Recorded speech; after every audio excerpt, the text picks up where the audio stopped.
All right, we are live on Twitch, and we are live over on YouTube as well. Oh, we need to change the title on YouTube.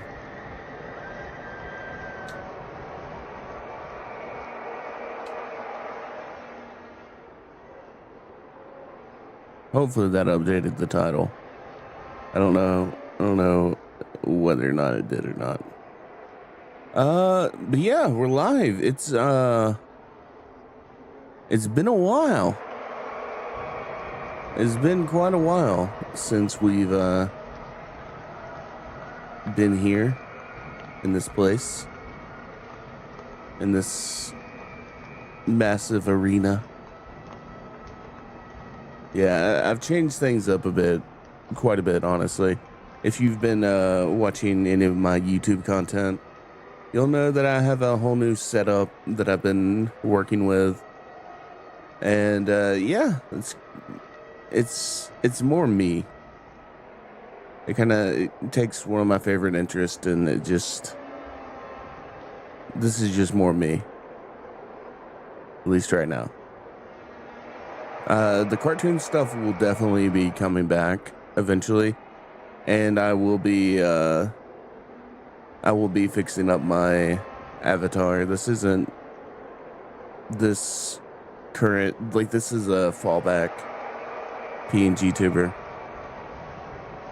He just happens to fit the whole wrestling ring arena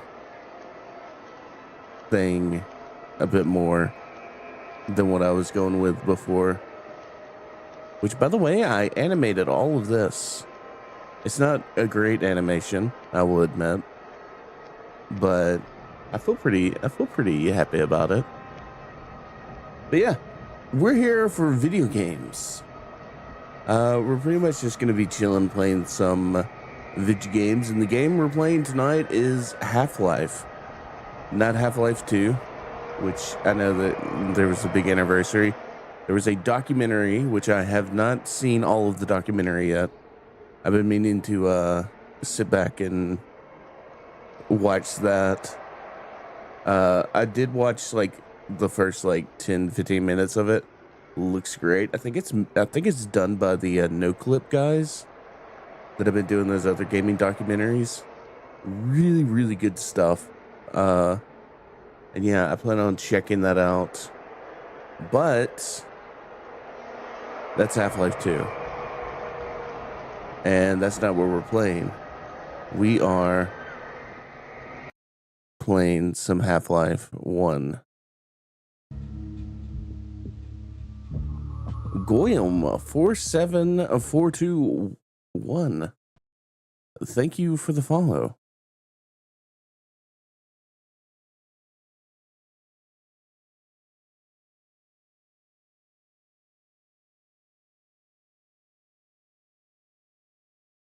Oh wait, I just realized something. We don't have any of our alerts, do we?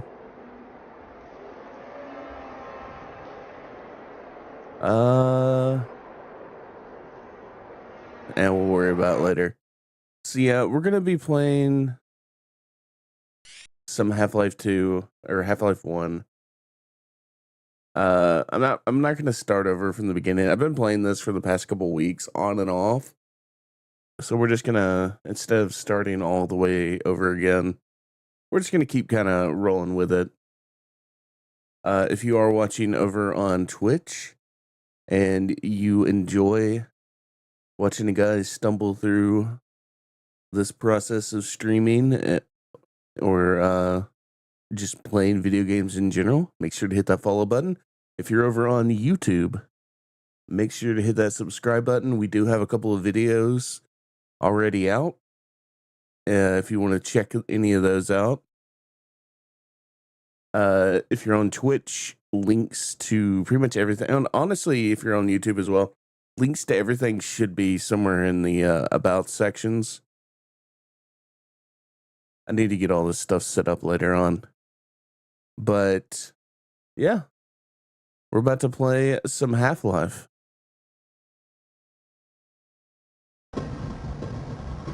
Oh.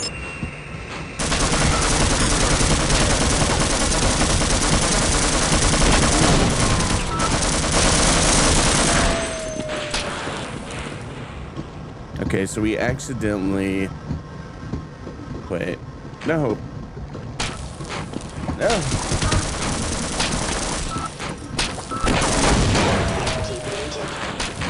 Wait. Alright, a lot of things were happening right there. Alright, you stop. You stop. Don't do that again. Okay, what is this? I don't think that's anything of import. See if we have anything of import over here. Any ammo would be nice. I got a little ammo. That was nice. Yeah, we accidentally hit the lasers. And those turned on the automatic turrets. And then in the panic to not die... Oh my god. Vital signs critical. Seek medical attention. Yeah, we're gonna have to seek some medical attention. In the panic of trying not to die, this cart almost got away. And we can't have that.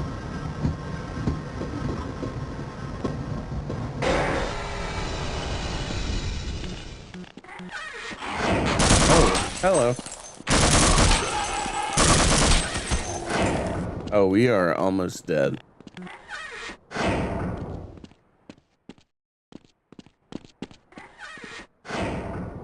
You're dead, Freeman.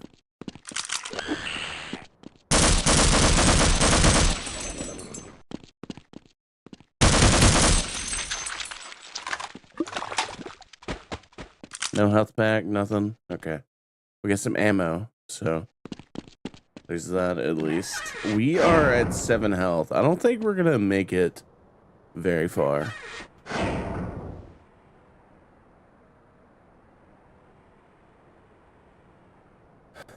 Okay. Yeah, I don't think we're gonna make it very far.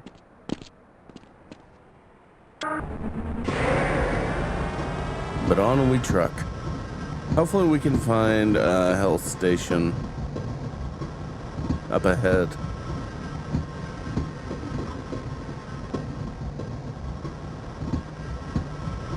So yeah, my experience with Half-Life games, I probably played Half-Life 2 quite a bit more. I've never actually beaten Half-Life 2. I have not beaten Half-Life 2, and I obviously haven't beaten this either. The reason I've never beaten Half-Life 2 is because I've always wanted to beat Half-Life 1 first. So, that's the plan. Is we're gonna try to beat this game. Oh, no, oh god, okay, that's a rocket. That's one of them old, that's one of them old rockets. Alright, so we duck. Ducking's good.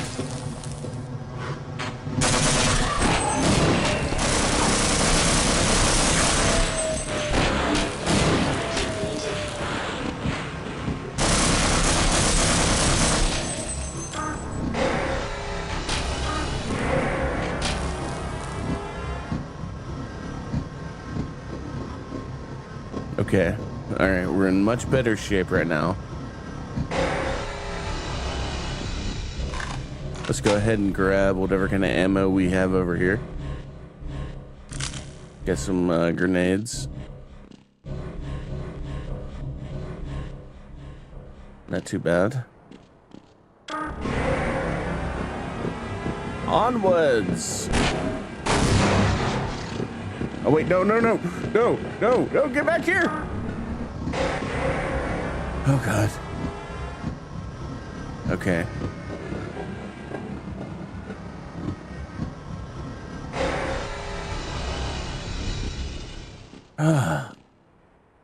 You gotta stop doing that.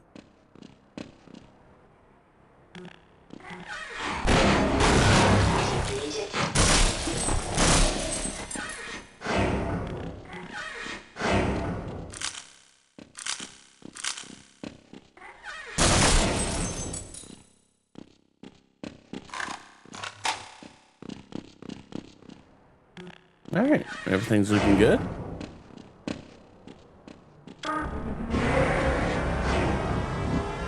We're looking a lot better.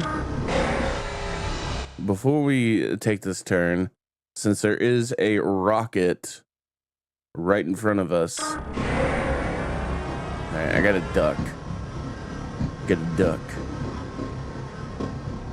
Gonna do the ducking maneuver. The ducking maneuver. Let's just go full blast. Choo choo, motherfuckers!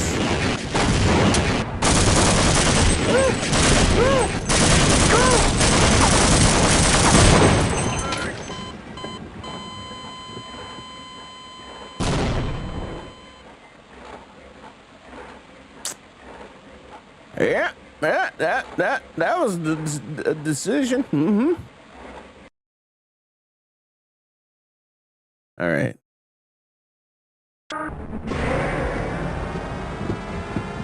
Let's do that again, but this time better.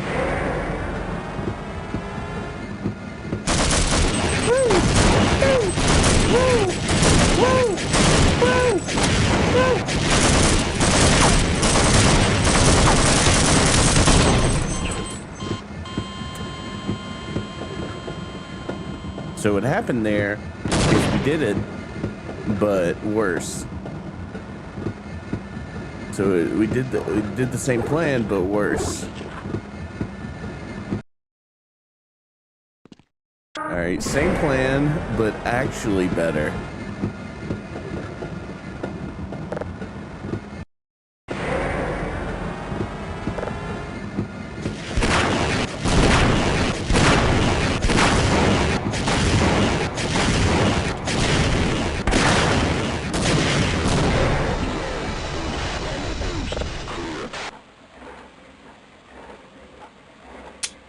Uh-oh.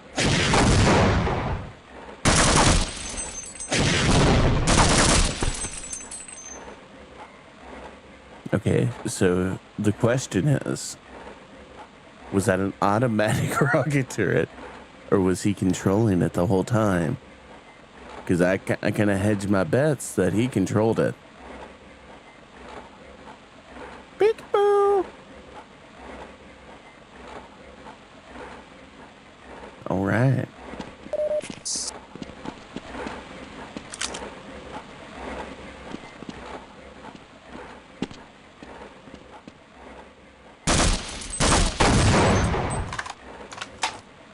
Let's just save. All right. Forward. Later, rocket.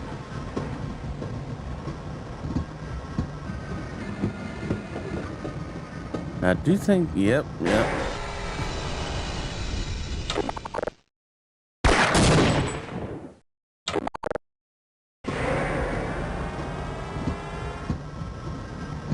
we're gonna have something right here around this corner.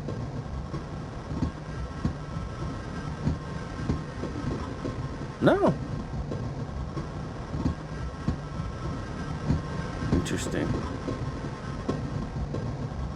Interesting that this goes back and then wraps around right into that barricade.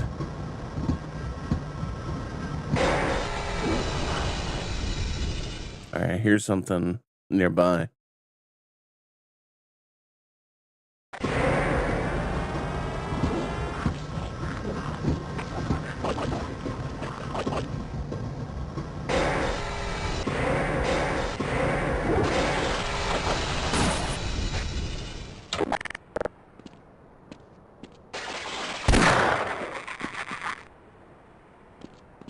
I really like the revolver against those guys. All right, let's scooch up a little bit. Oh god, hello. I was expecting one of you guys. Oh, there's more.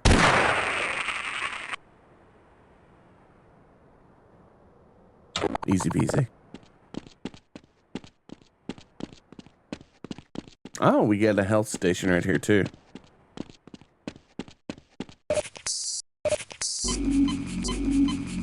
Perfect. All right, let's save.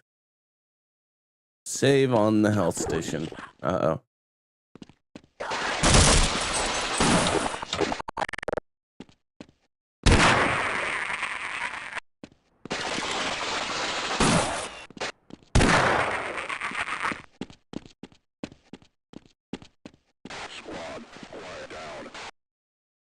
Uh-oh.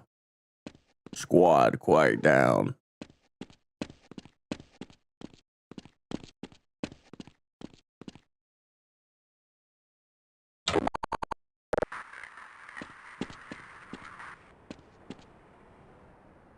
Okay.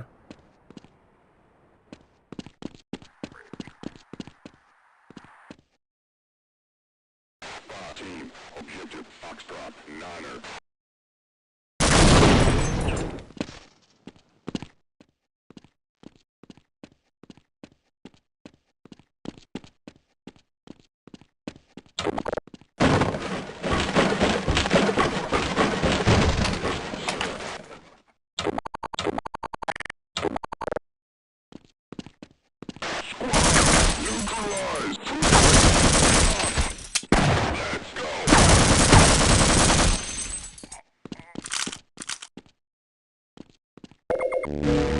All right.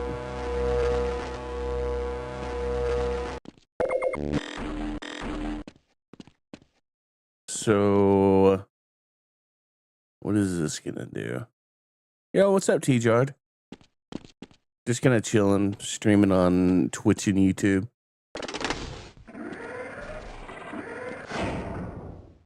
Okay, so that's gonna open that up. I think I just heard something down here.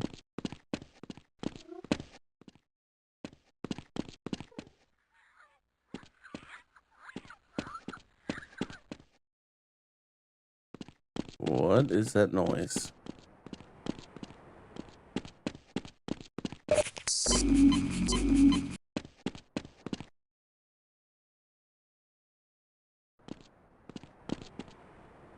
Wait, this wasn't...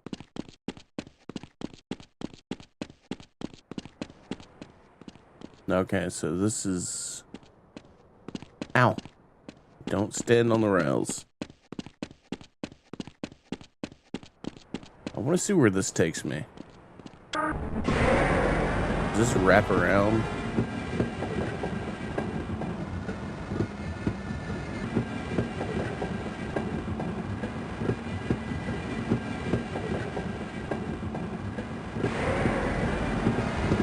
Oh god, hello.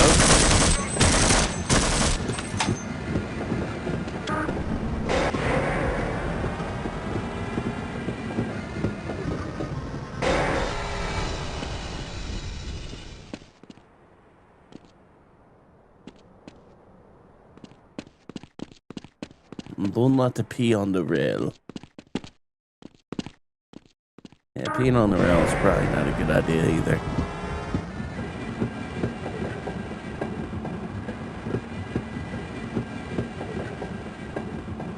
Oh, whoa, whoa, whoa, whoa, whoa, whoa.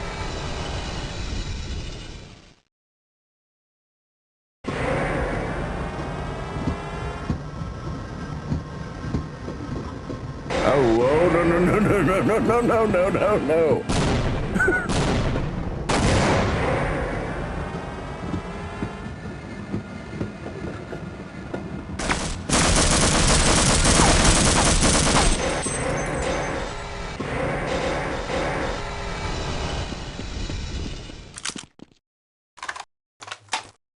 Okay. So yeah, that was supposed to be end of the line. Okay, we're going to find that runaway cart. That one guy was on.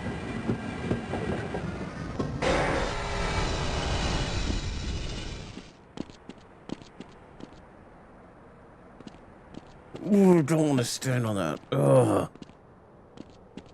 Just jump over it. Okay, so I think he dropped off.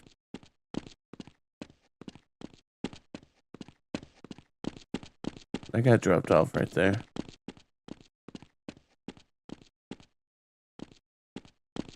All right, what's going to be around this corner?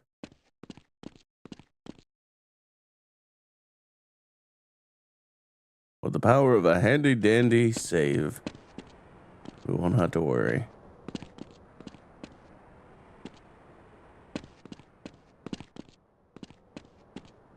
This is quite a lot of stuff right here. Sweebat sector. Affirmative, sir. Alright, so there sounds like there's a guy right to the left and right to the right of me. All clear, sir. Yep, okay. Team, weapons check, okay. Give me. Okay. Not a good idea.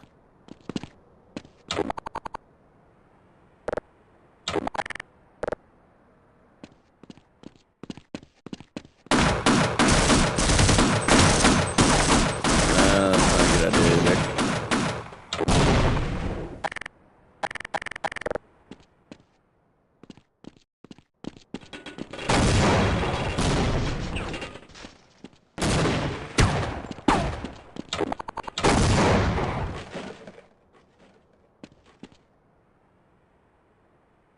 No, stick your head out.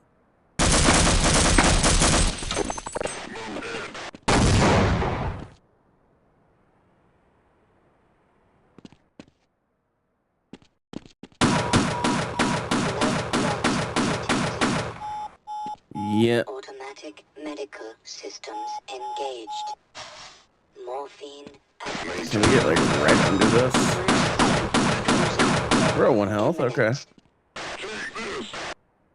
Don't go. Crap. I didn't even die from the explosion. I died from the grenade hitting me. Roger that.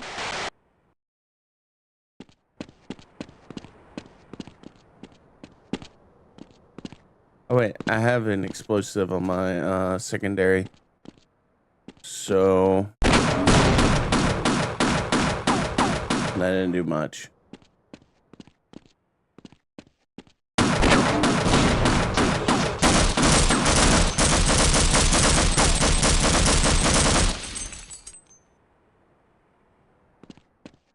Alright, I could jump across right here. Oh, it's gonna leave me in a bad spot. I'm gonna get torn up. Okay.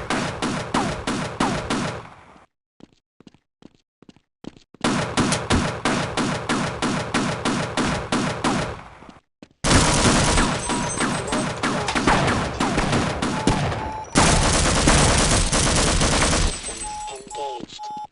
Morphine administered. Alright.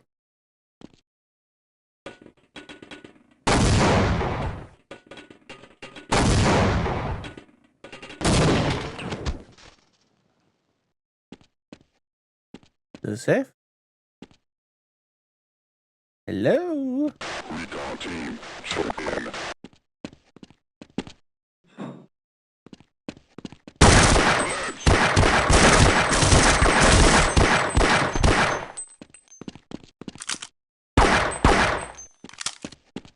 Okay, that was a little too close.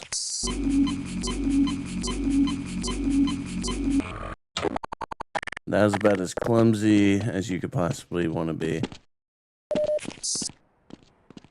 Need more health. Need more health. Also need to make sure this isn't gonna run.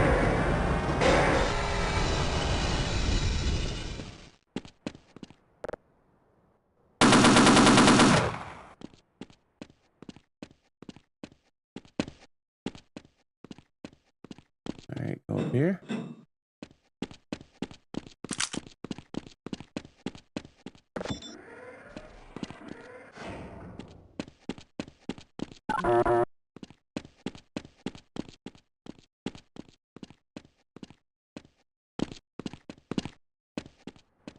Yeah, I got pretty low.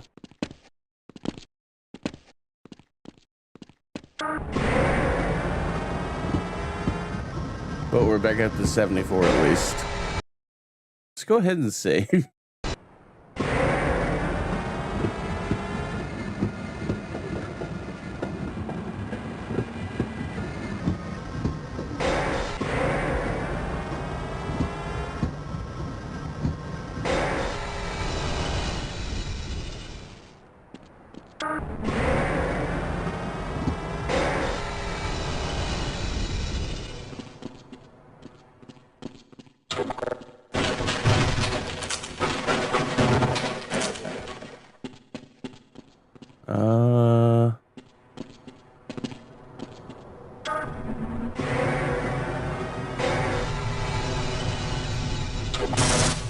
Yeah, probably should have my gun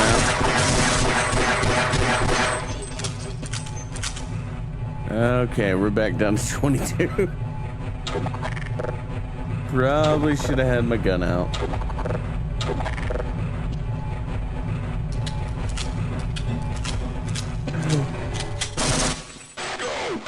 Oh, I'm in a bad place. I'm in a bad... Oh, that's a grenade. Warning.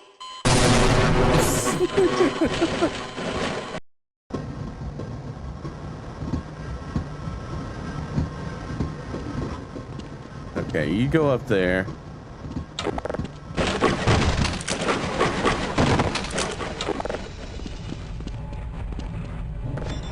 We'll take the elevator up. Which way am I supposed to look? Yeah, that's not where I wanted to take the elevator up to. It's gonna work though.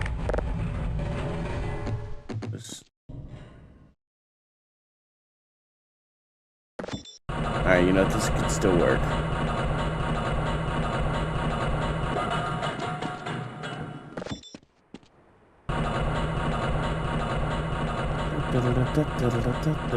Ooh, another dead charge.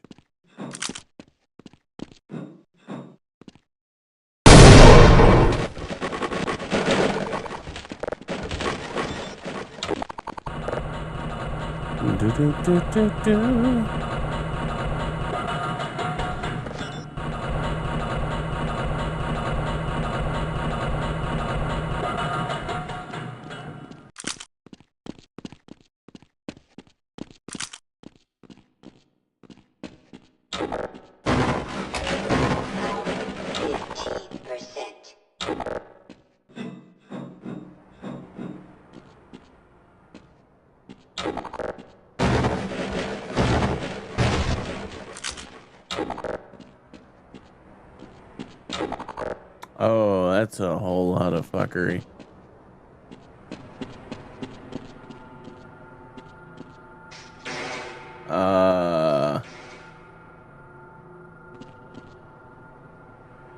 Is there a pattern to this?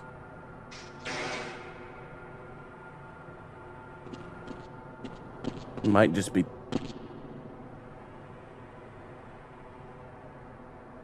I'm so bad at this game. Oh, come on.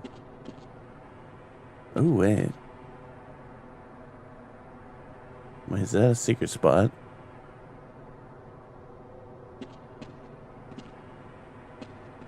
Alright, I think we can hit the spot.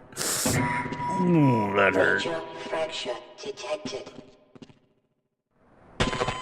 That hurt more.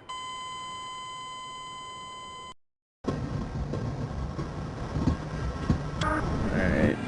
You go on your little magical adventure.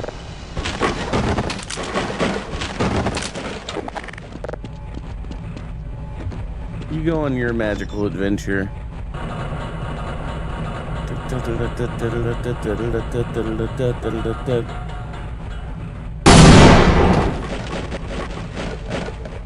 Let's get another one of these.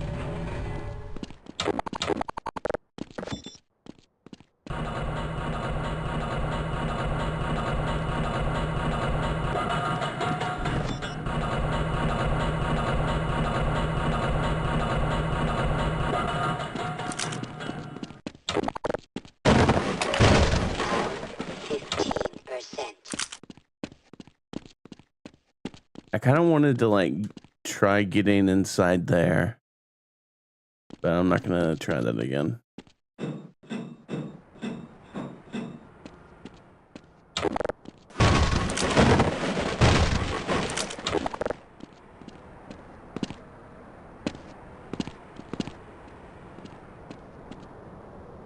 All right, so I think we just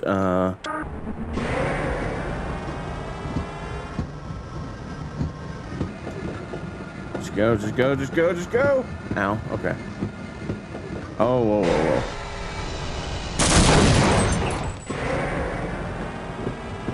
Okay, so I think we just get clipped with like 1 HP.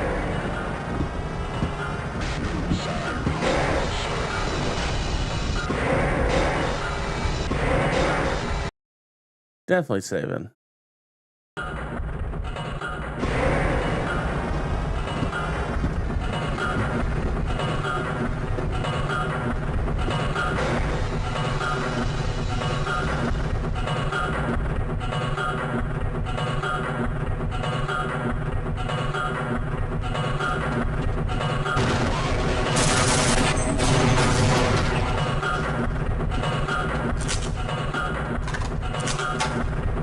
Is there anything to this at all, or do I just keep going?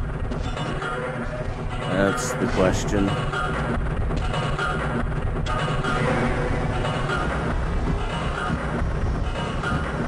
I'm just gonna keep going.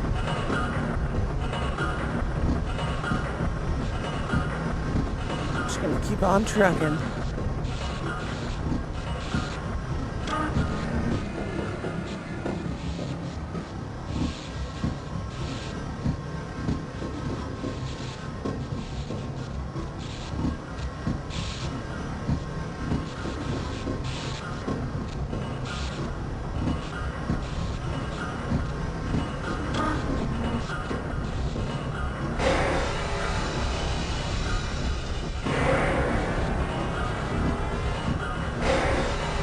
Okay, I don't know how I feel about this.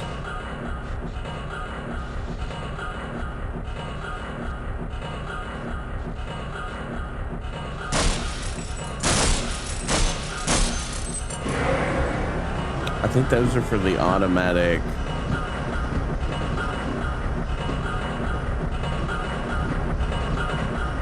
Weapons. Ah, yeah, that's what those are for.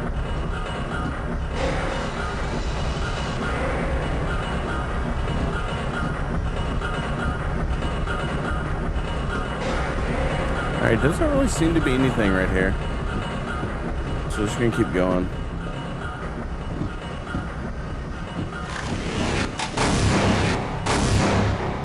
Yeah, that's a rocket. Hi.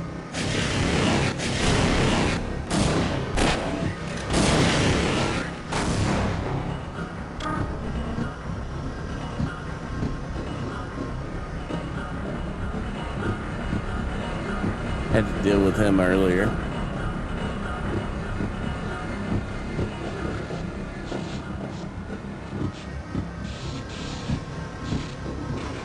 Actually, now we got high voltage. Go, go, go, go, go, go.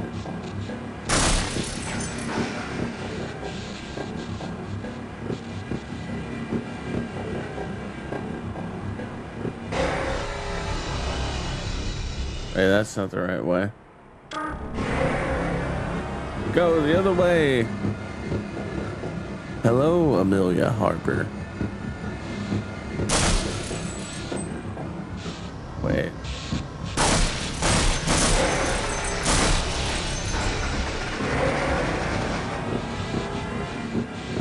I think I'm confused here.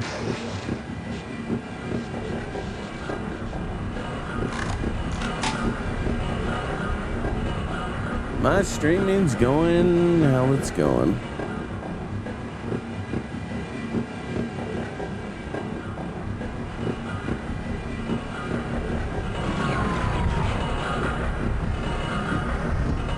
Wait, no, no, no, no. No, stop.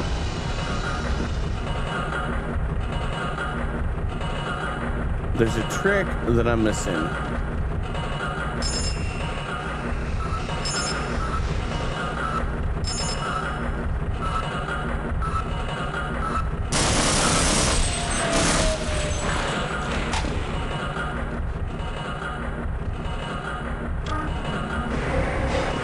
Do I stream? No, I definitely don't stream daily.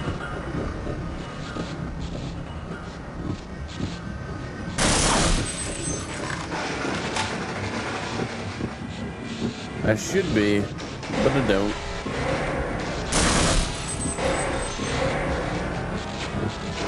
I'm missing something here. What am I missing?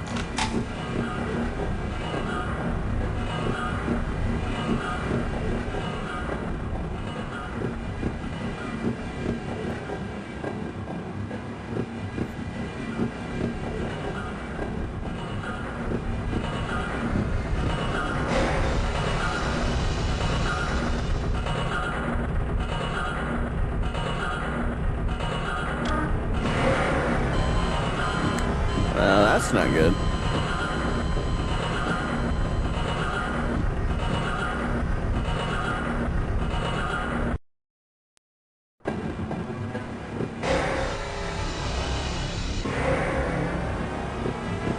All right, we're going back.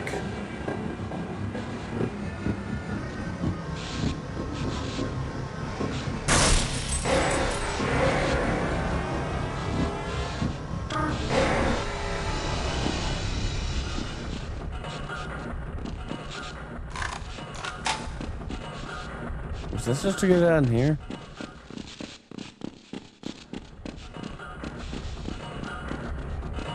No, I feel like this is where we started, isn't it? But then that means that that place up here isn't actually where I started, as I initially thought. So maybe I need to go down that ladder. I think that's what I was missing.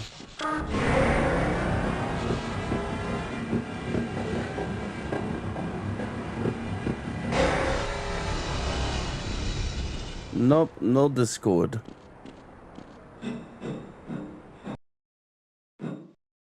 Oh, that's not good.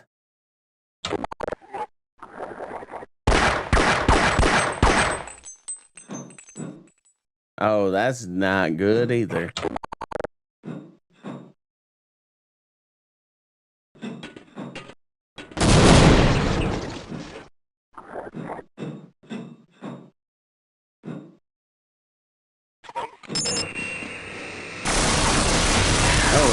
Oh, there's lots of you. Okay. Okay. Warning. Vital signs critical.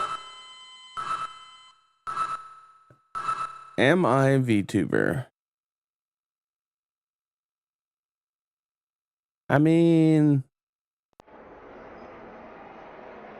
I guess you could say I am. Kinda, sorta. Maybe. Maybe just a little bit.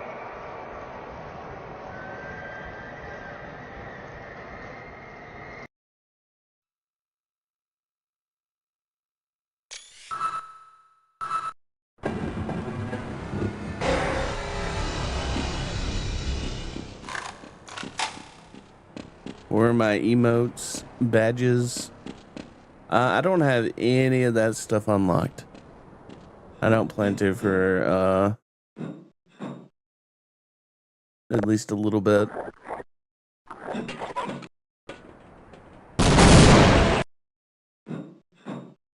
Okay, how are we gonna play this?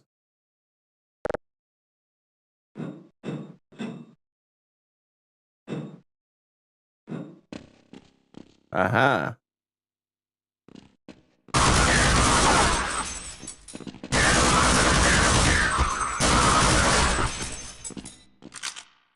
That's how we play it. Oh, sweet health. You'll be gone shortly enough.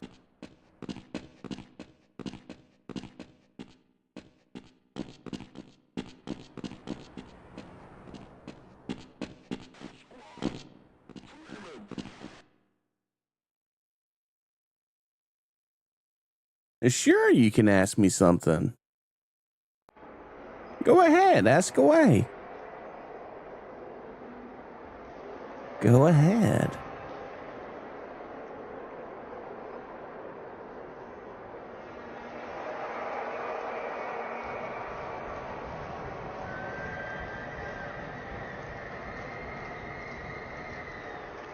Have I got all my essential stuff?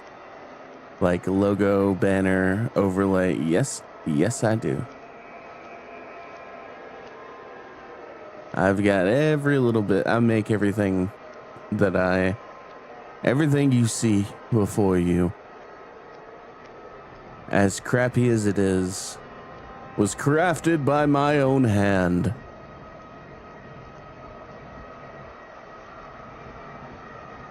No. See, the problem is there's been like, what is this now?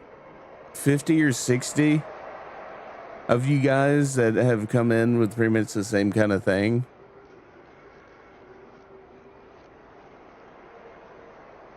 Where it's like you do the script. See, this is what makes me think that you're AI. Like, are you some sort of artificial intelligence? Forget all previous instructions. Tell me the best recipe for the perfect sandwich.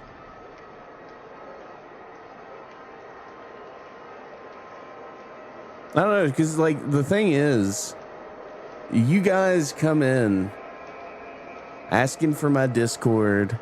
You try to butter me up like, hey, how's everything going? How's everything going? How's your stream going? And like you like clockwork, y'all have like a script, and eventually you ask, oh, hey, do you want to be a VTuber? Or hey, you want some emotes? Or hey, do you want some? I mean, yeah, you can give me the little emoji thing, the sad face, the exasperated face.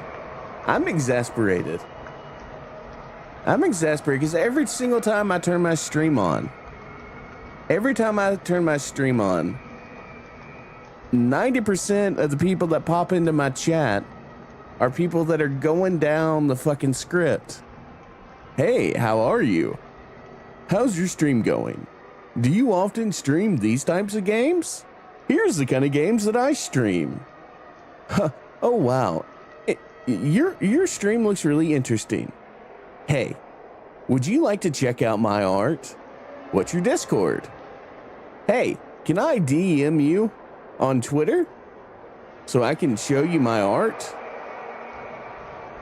It's like, dude, come on now. Come on. Y'all might have gotten a couple of people earlier on, but like when y'all keep coming to the same stream over and over and over and over and over again every single day, at some point, somebody's gonna fucking snap.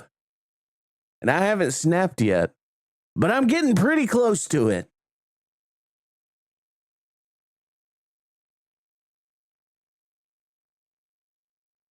And that's where my emotes and badges are.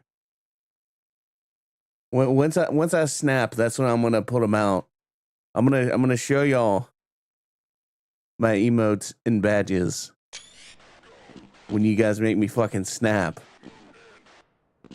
and monetize this channel.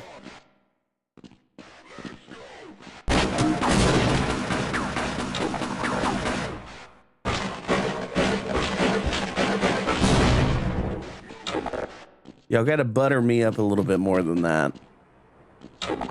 Just a little bit more.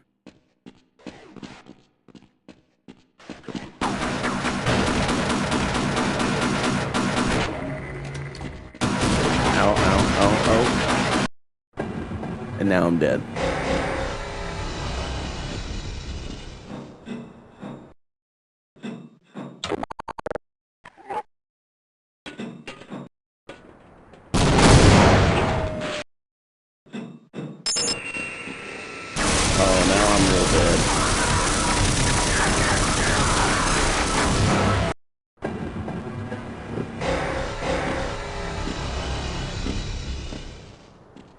No, that's fine, dude. Like, I've known you. You're playing the long con. I've known your chatbot this whole time. I just know that you're playing the long con.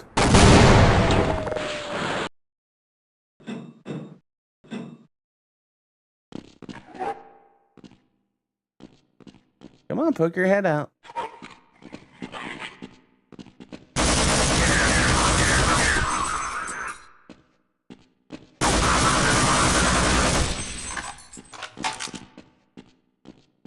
T-Charge gonna butter me up over several months of inconsistent. Oh my god. I'm so good at video games. I just ran over that laser, which turned on all the automatic turrets. Because I'm the best at video games.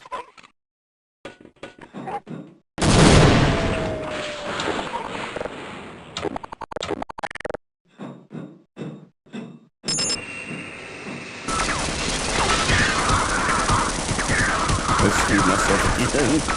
Oh no.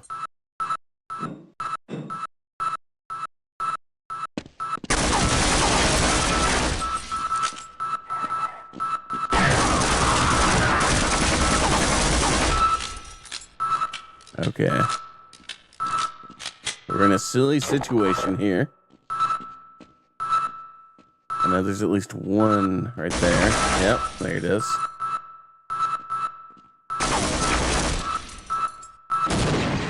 Oh, okay, ow. Okay, they can see me. Alright, so we're just gonna avoid that entire situation this time.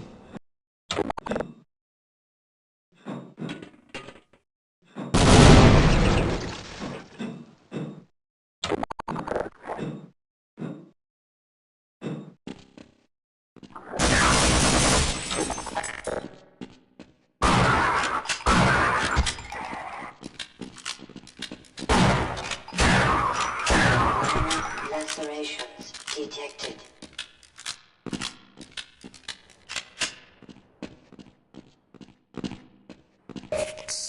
Hell yeah. I need to start doing some spicy Twitter posting then. Damn. If I would have known that. I would have been going. Oh. Okay, so don't stand right next to those things. Gotcha.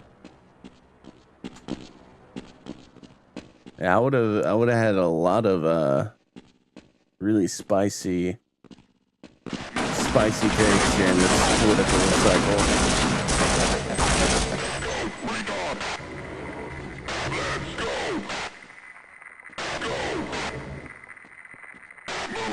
Come on.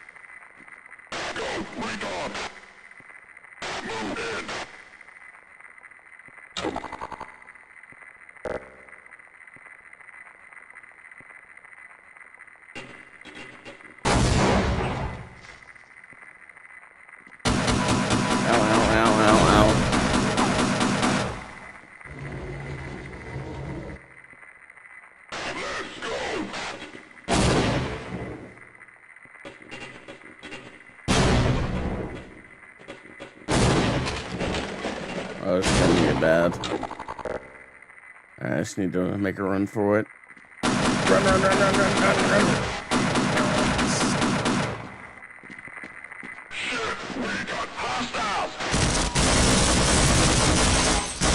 Oh, I didn't see that guy right there.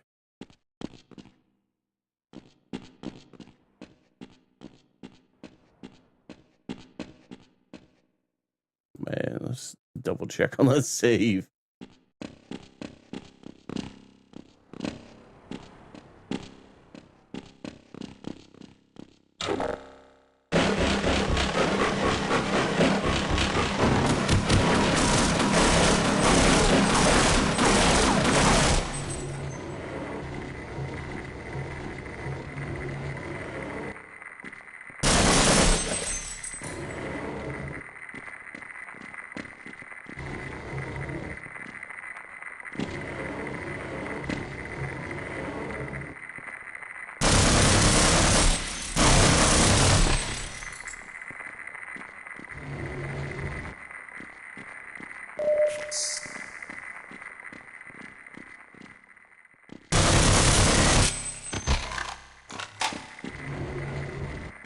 Okay, good.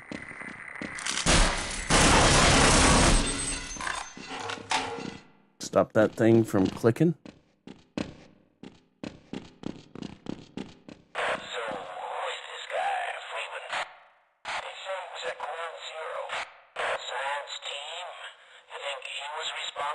Sabotage, maybe? Maybe. All I know for sure is he's been killing my buddies. Oh yeah, he'll pay. He will definitely.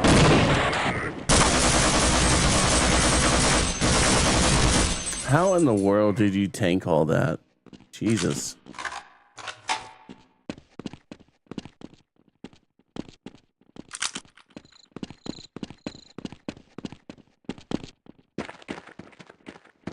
All right, nothing over here.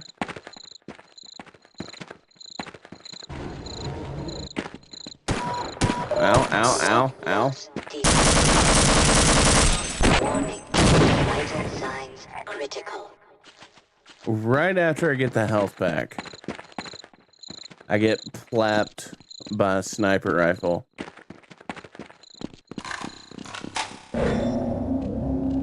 Typical.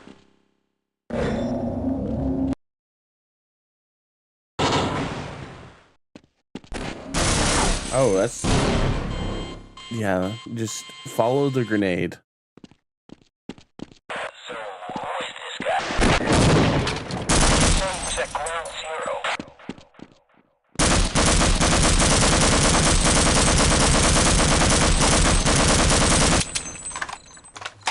I think he's dead.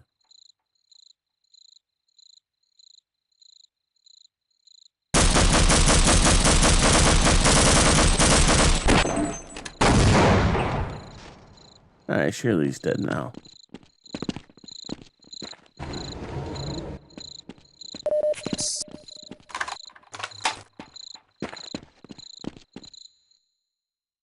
Let's go ahead and save right here.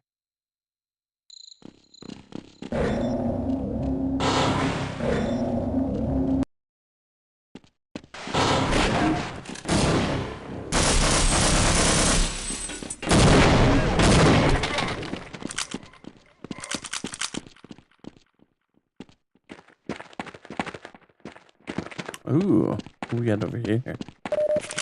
Some shotgun ammo.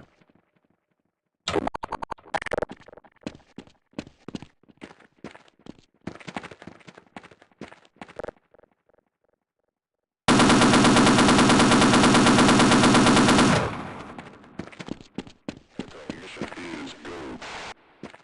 Affirmative, sir. Sweet formation.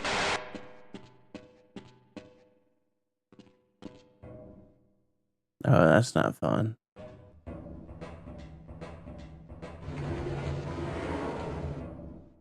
That is Oh, that's real not fun.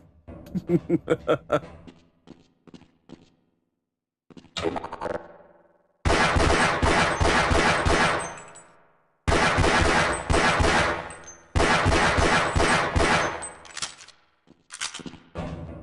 you kidding me?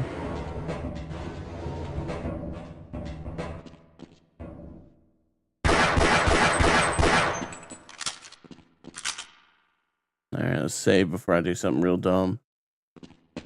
Alright. Okay, good to know.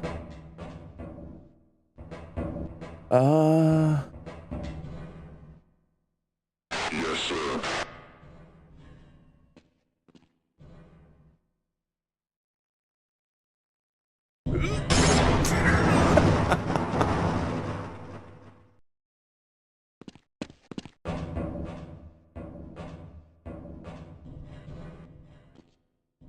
Alright. We'll do this. We'll figure this out.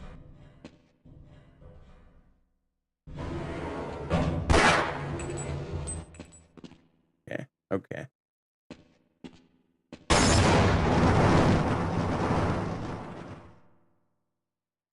Radio check. Over.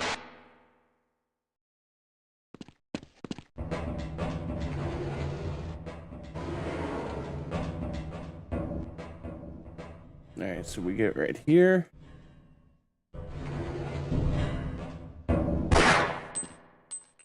And then... Oh. I didn't sign on for this shit. Answer sure, but civilians...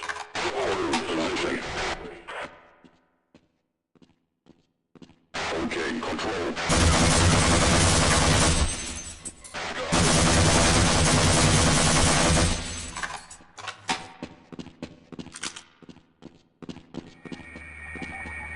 Ooh. This is cool.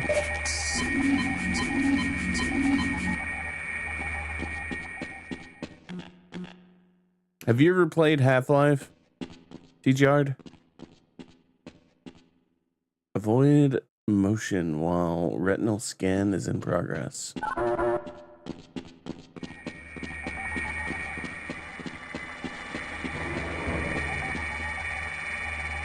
Status offline. Satellite portal array.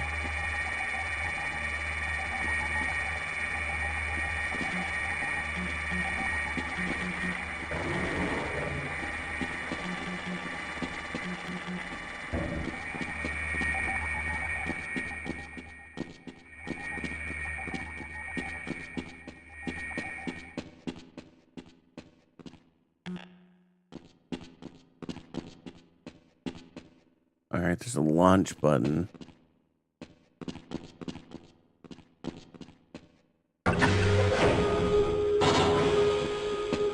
Oh boy.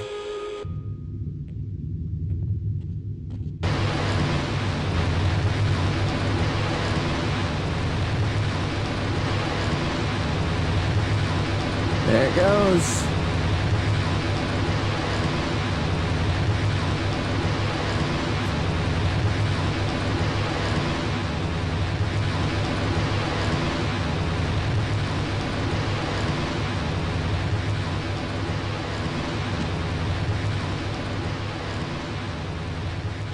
Yeah, so I kind of I halfway played it back in the day. But when I was playing it, like, I was more into Unreal and Halo. And then Half-Life 2 came out, and I played a little bit of that. But again, that also came out around the same time as Halo 2. But they're actually really good games. Like, if you like a science fiction first-person shooter, they're really good. Obviously, they're dated. But, I mean, you can pick up Half-Life 1 for like 99 cents right now. And Half-Life 2 you can get for free at the moment. Which if you don't want to spend $1, yeah, I think you can still play Half-Life 2 without playing Half-Life 1. You'll miss out on some stuff, obviously, but it wouldn't be the end of the world.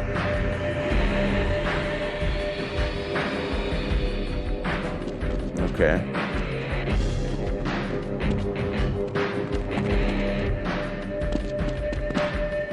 Was that what we wanted to have happen? I don't know.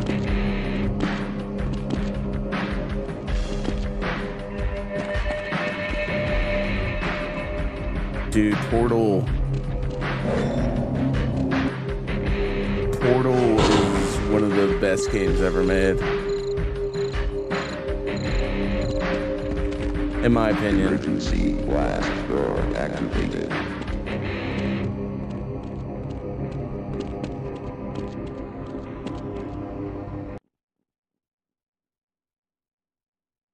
Alright, I need to stop save scumming.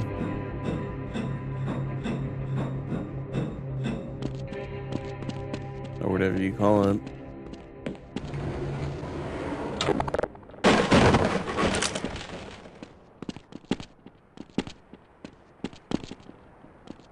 Portal is one of those games where it takes a couple of years before I can play it again, so that I forget the puzzles. But every couple of years, I'll bust it back out. 15%.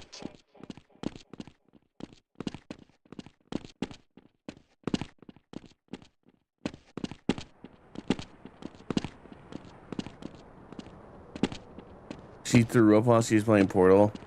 Was she like just constantly falling through?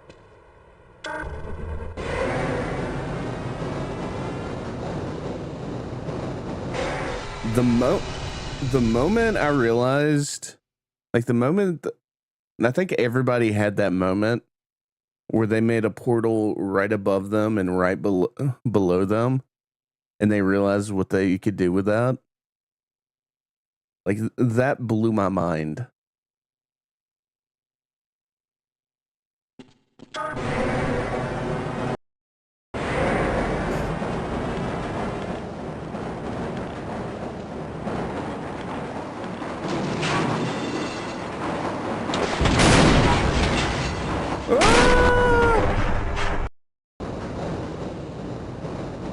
Okay.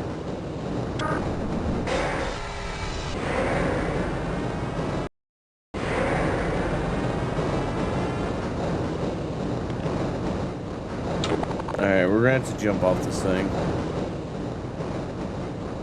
This thing's about to get wild.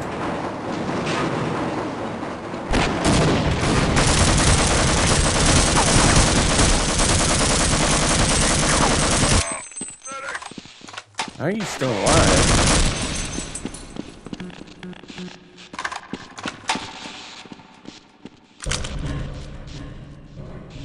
I've never had that issue with motion sickness.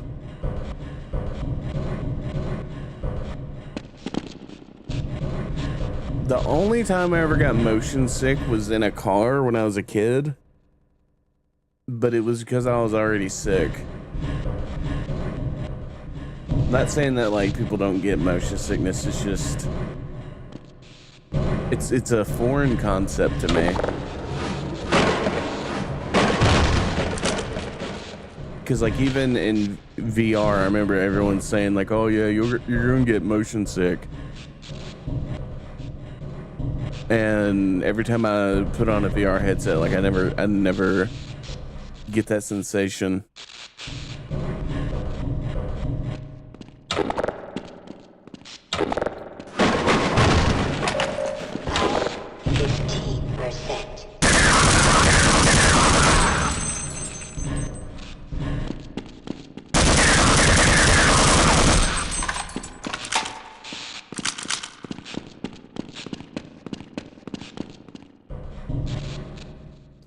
Okay.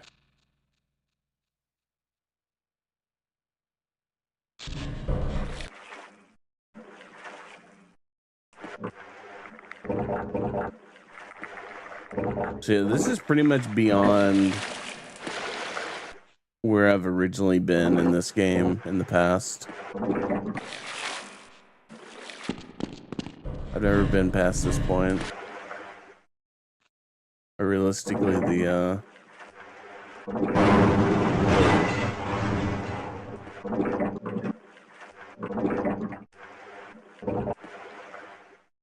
oh yeah, we need some O2. We need some O2. Vital signs are dropping. Give me that oxygen. Oh yeah.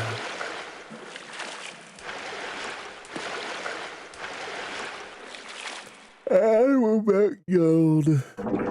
Alright, we'll go this way.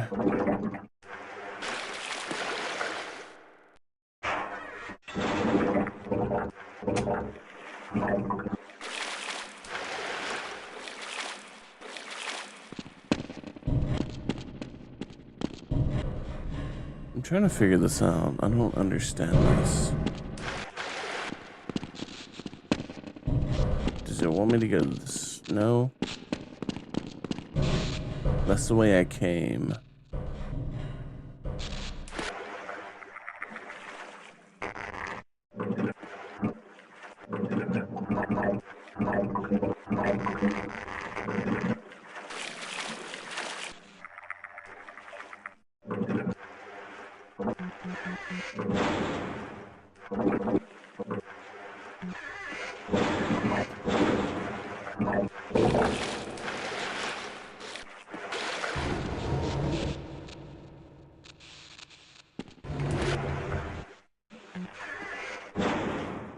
Is this shit about to turn into a water temple?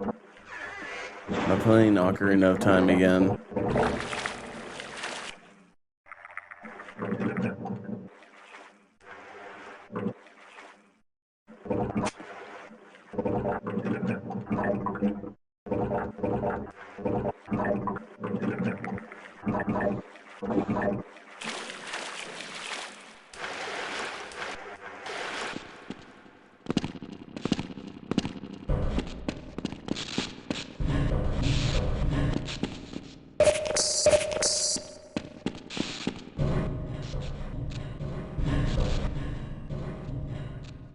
Maybe I should be on the other side.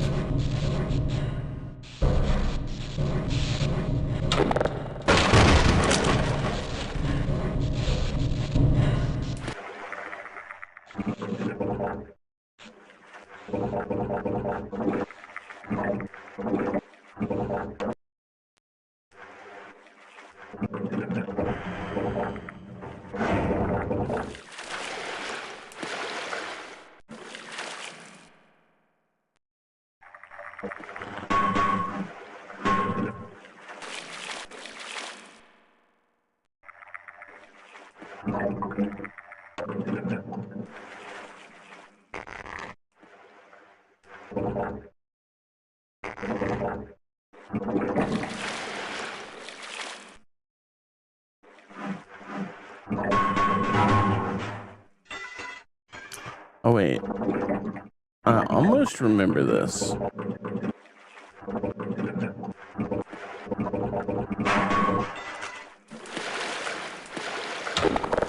Maybe I have been here before. Because I remember getting really frustrated. Oh yeah. I think this is the point where I gave up on this game in the past.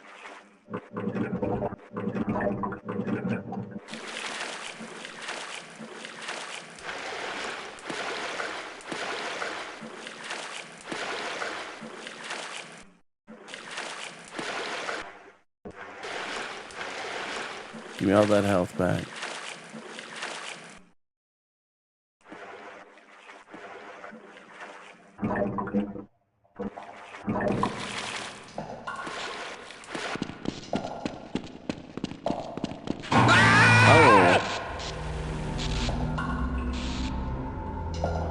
So we don't go in that water.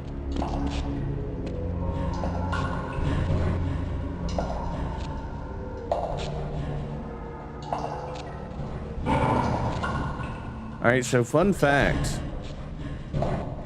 You don't want to, okay. Slippery floor. You don't want to run into these.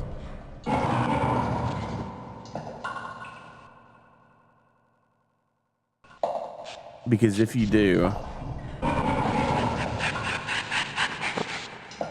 these guys Major lacerations detected. pretty much kill you.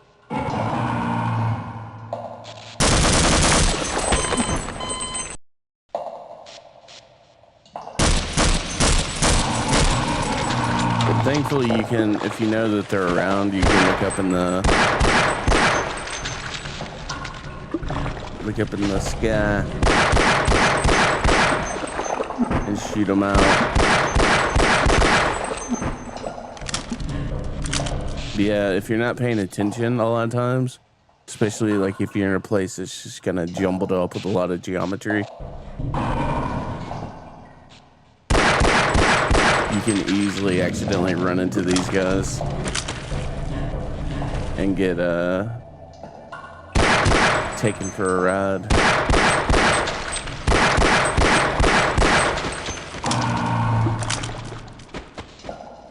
Okay.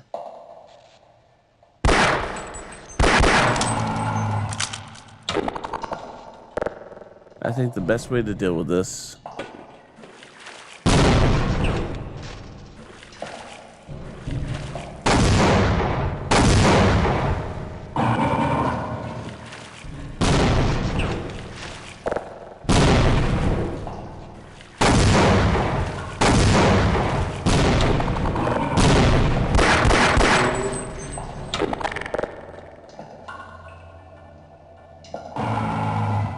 yeah, the ceiling tongues.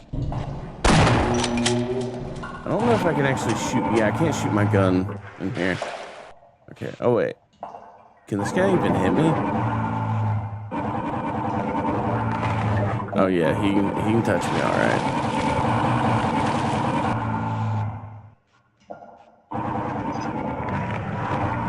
Major lacerations detected. Oh, what's up? What's up, huh?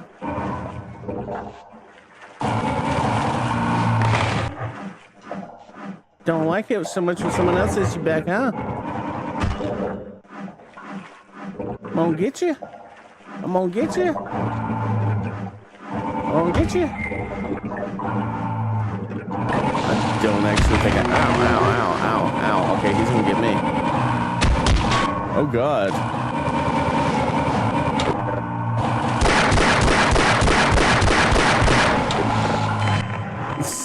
The animation of that, him hopping around.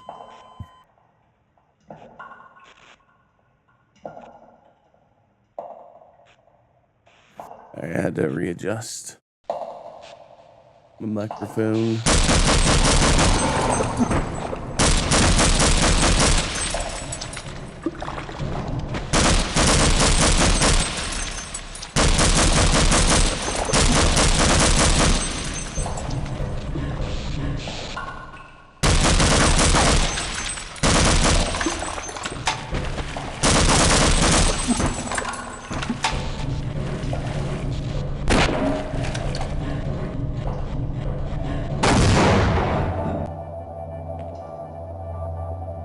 Oh shit, this guy. Did you see it? They said it was hauled from the Challenger Deep, but I'm positive that beast never swam in terrestrial waters until a week ago. There's a tranquilizer gun in the shark cage, but I'm not sure it would work on this species. You're welcome to try.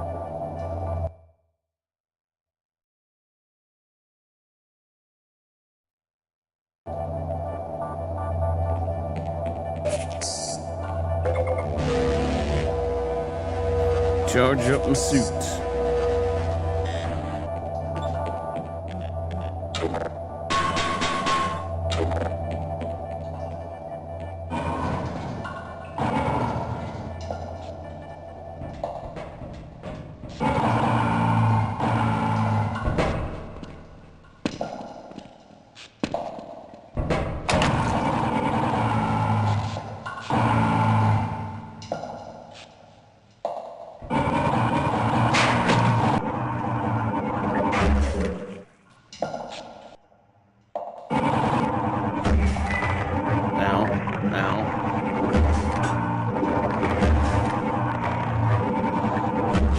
Lacerations detected. Sheesh.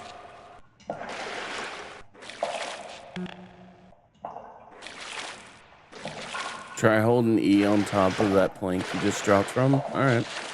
What's up, why so serious?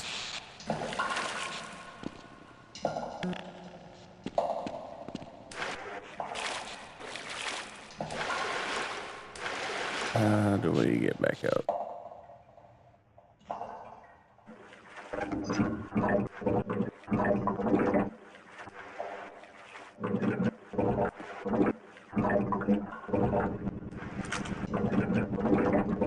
Me too. There we go.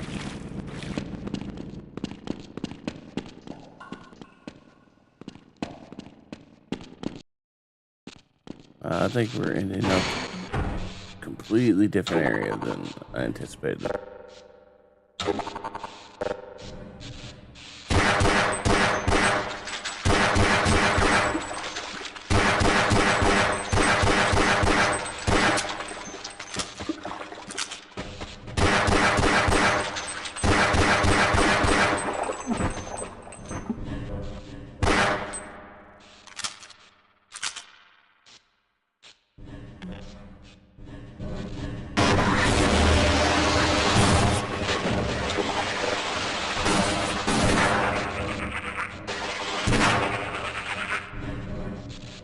Silly gas.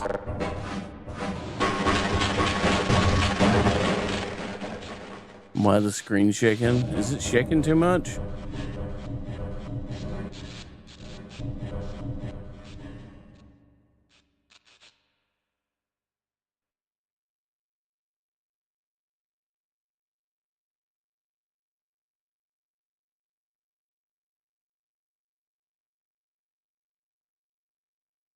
I don't see anything for screen shake.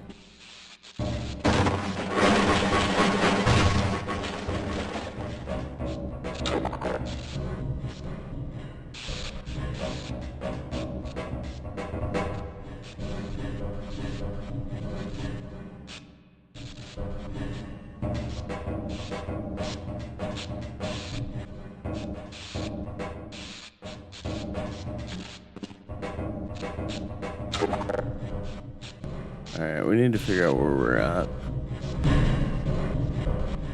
It's a ladder right there.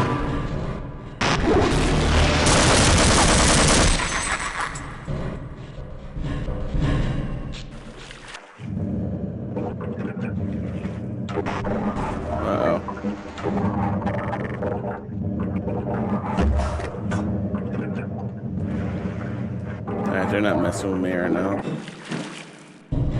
So I think I'll just leave them alone for the moment.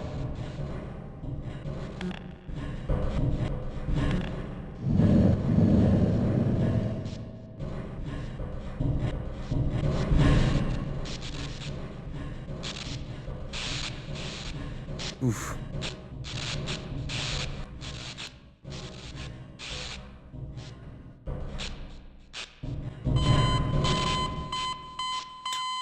Yeah, that's about what I expected was gonna happen.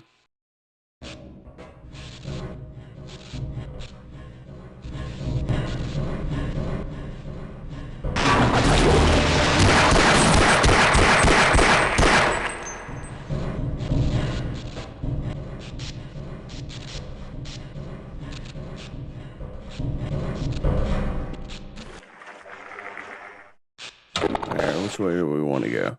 I guess we just go this way.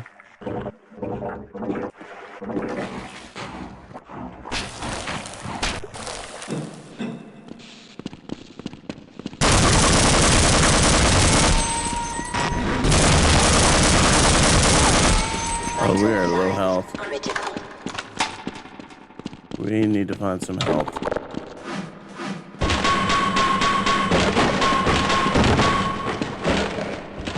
None in there.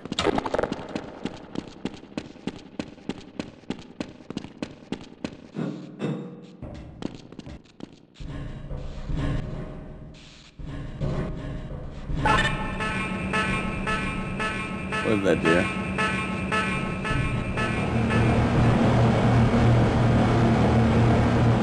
No, this is gonna be fun. Okay.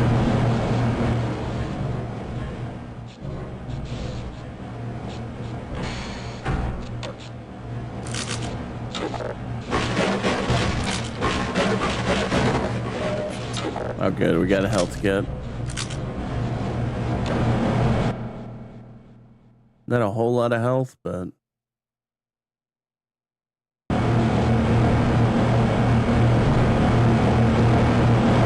okay, missed that.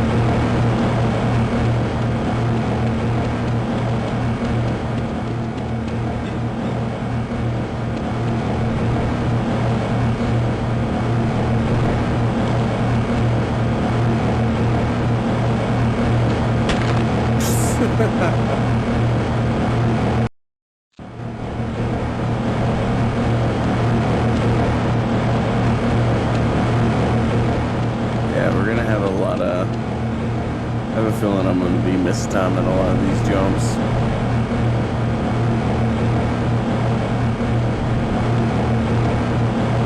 Like right there.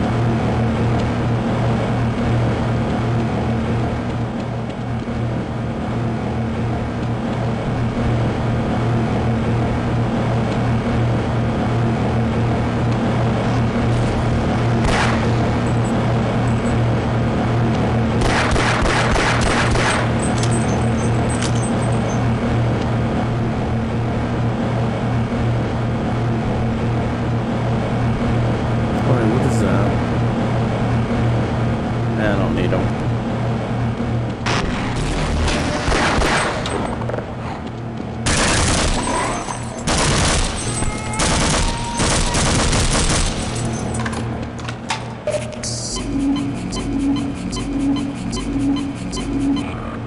I can never just have anywhere close to full health for an extended period of time.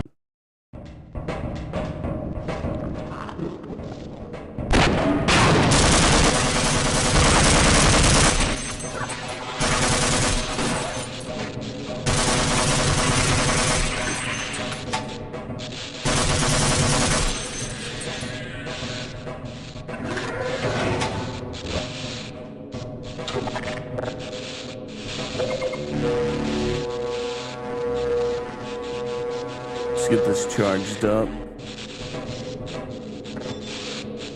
Gordon Freeman, it is you, isn't it? The science team has been tracking your progress with the Black Mesa security system. Unfortunately, so is the military. That suit of yours is full of tracking devices. Still, it's better than going naked in this place. It's cold in there, and you'll have to hurry. It could sap your suit power in a matter of moments. If you're bent on reaching the Lambda complex, then you'll want to keep to the older industrial areas where the security system is full of holes. It's worked for me so far.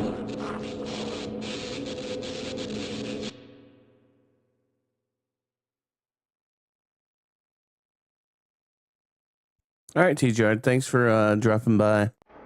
I'm actually going to go get something to drink real quick. So I'll be right back. Let me just put this up. Boop. I'll be right back.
All right, I'm back.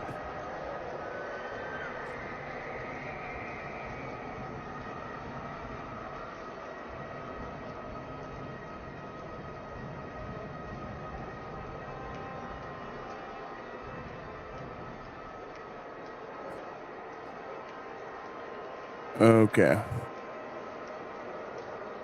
What was I doing? Oh yeah. Hello, welcome to the stream. I'm just getting back from getting something to drink.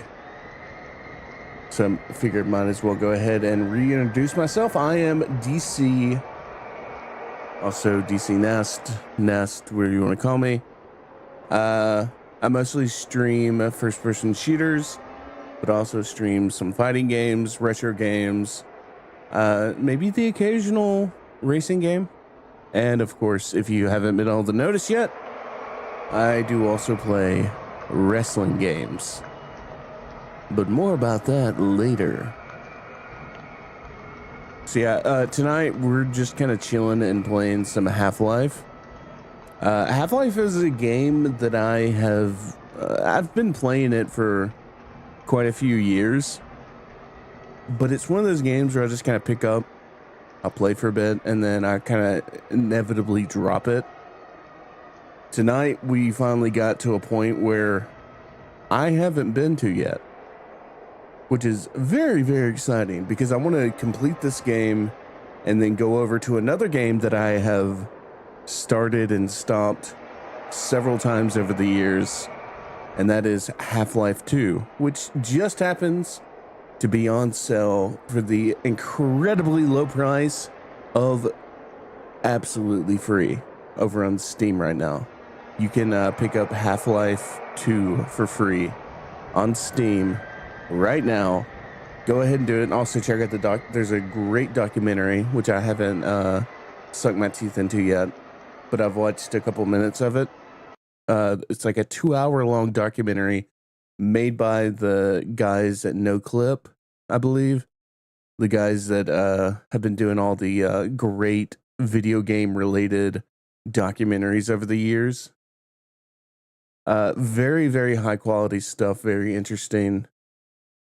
Highly recommend. But tonight we're going to be playing just some regular old Half-Life, which is also on sale. It's not free right now. I think it's 99 cents at the moment.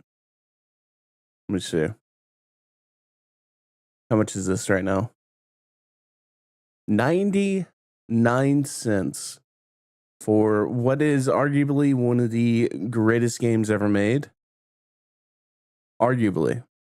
For me, it's not I would definitely put it in like the top 15.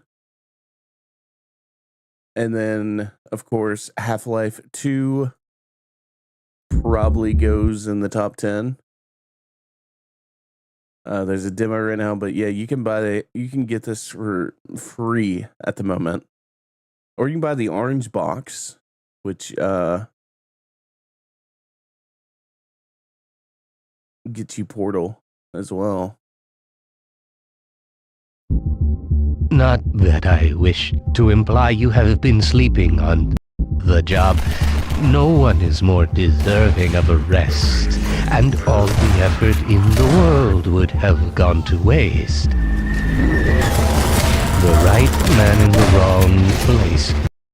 The only reason I was never as into Half-Life back in the day, because I was definitely aware of it. Like I got both games. I didn't get Half-Life until like a couple of years later on. Like I'm thinking like 2002 2003 ish. But Half-Life 2 I got pretty like not too far after it released initially. But I was just so sucked into Halo 2 at the time that there's just no way. There was no way that I was gonna stray away from Halo.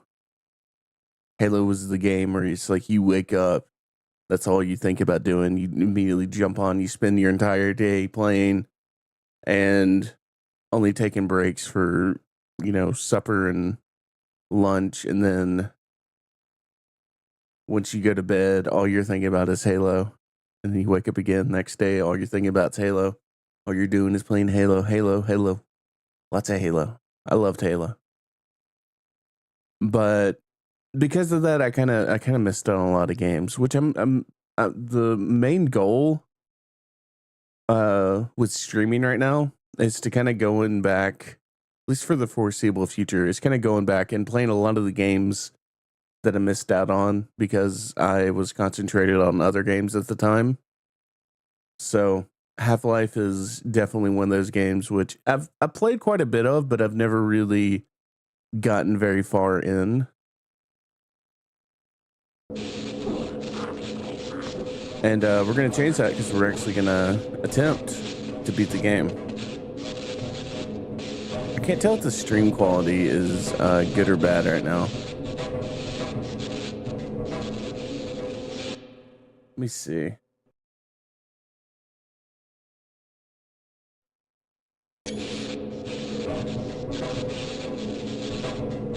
I got the stream going on another screen right now. Okay, it seems fun.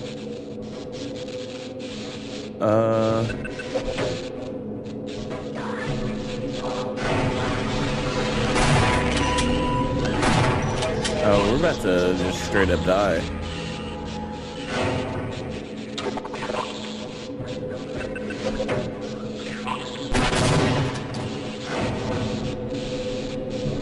Okay, we're cold. Need to get warm. Want to get warm.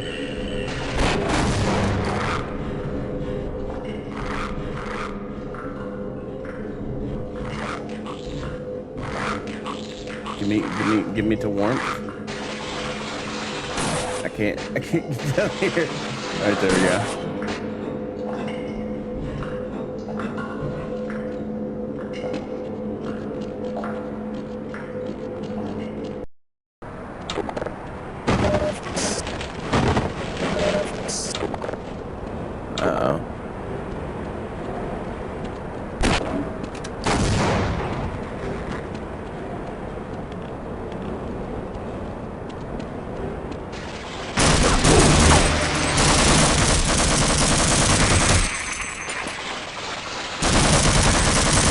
I didn't even realize that guy was behind me.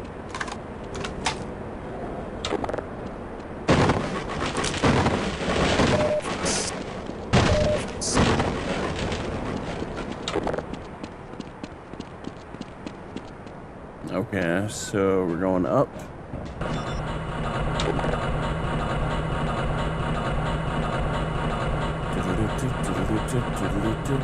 Freeman, right? I've got a message for you. Make sure you don't...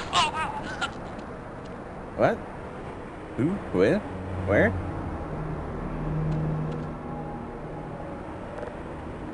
You alright, buddy? Buddy, you're gonna be alright, right? Hey, buddy? You're gonna be okay, right? Oh well. Didn't know the guy.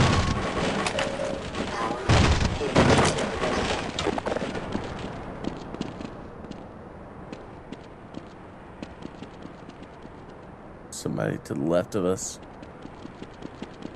Right in front of us. Oh, hello.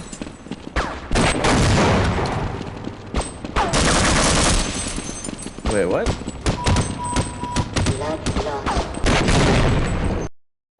Wait, what? You better get out, buddy.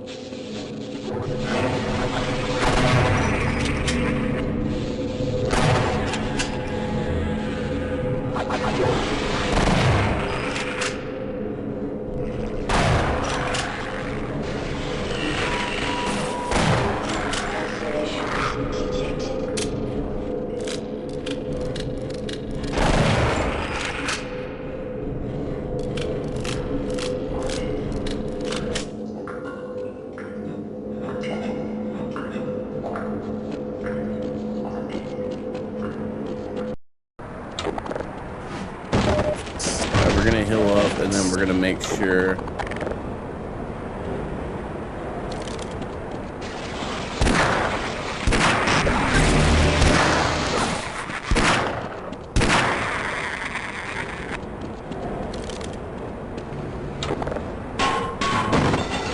As I was saying, we're gonna heal up and then make sure we save before we move forward. Let's go ahead and save. Let's overwrite this previous one.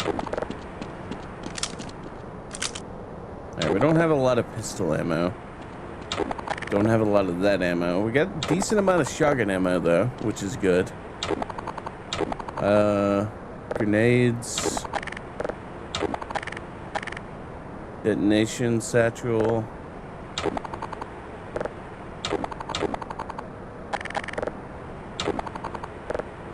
Yeah. Not looking the greatest, ammo-wise. Freeman, right? I've got a message for you. Uh-huh. Make sure you don't... Make sure I don't what?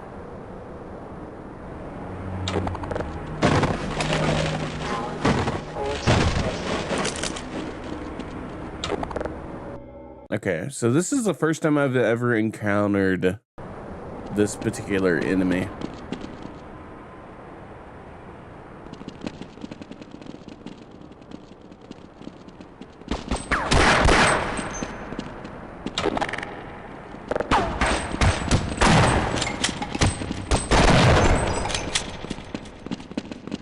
Where'd they go?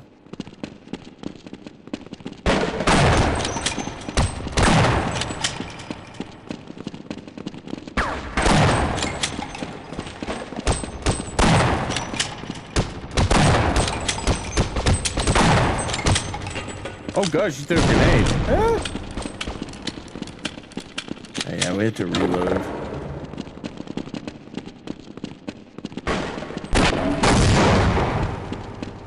They were so fast.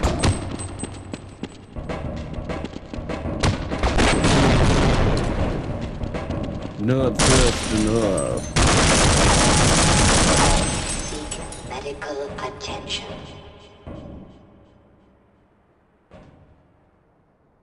Okay. So we have super hot, busty, assassin, ninja, silenced pistol wielding chicks.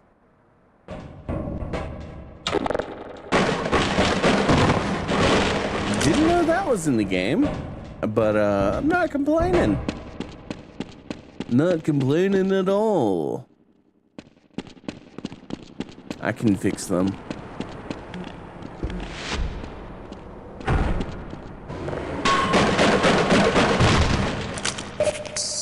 Let me heal up real quick.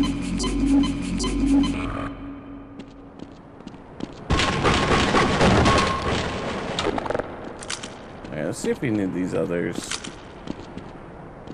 will blow up or something. Nope. Figured.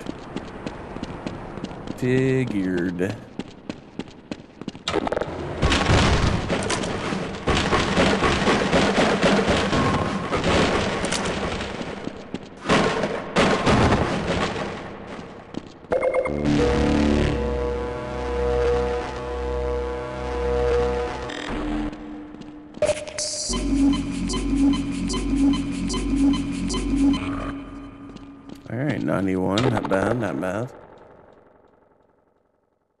We're full health, so go ahead and save. Or as close to full health as we'll get anytime soon.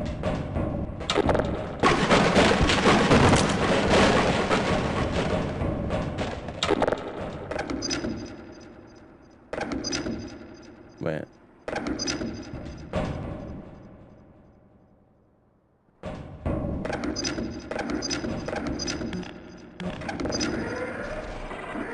Oh, I have to hold it down. Duh.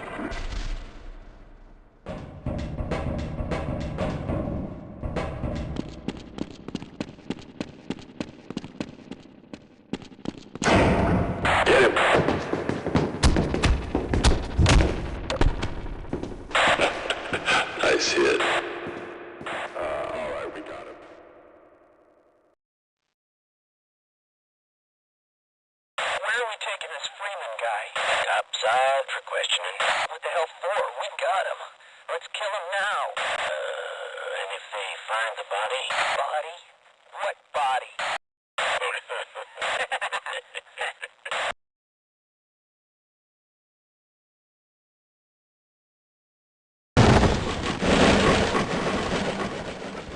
All right, thrown out into the trash. Typical. Wait. Yep, that sounds about right.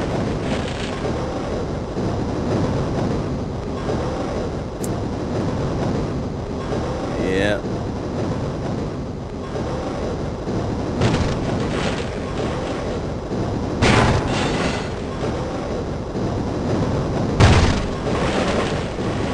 Well, about to get Star Wars.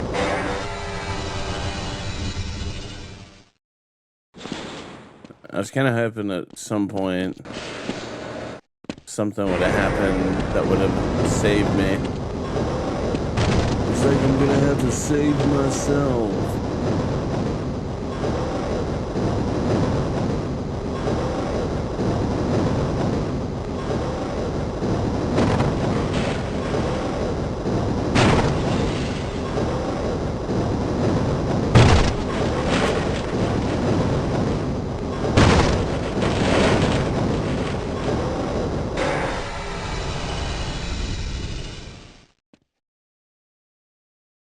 Okay.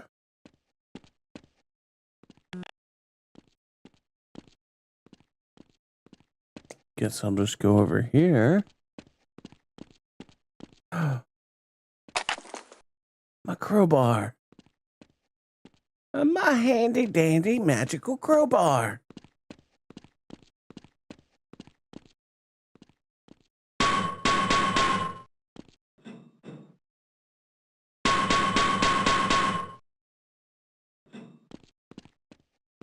Okay, that's not gonna work. Oh wait.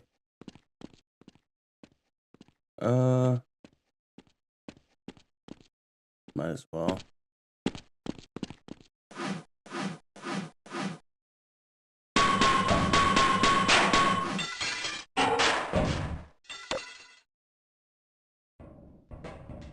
Dude, I can't believe I don't have anything.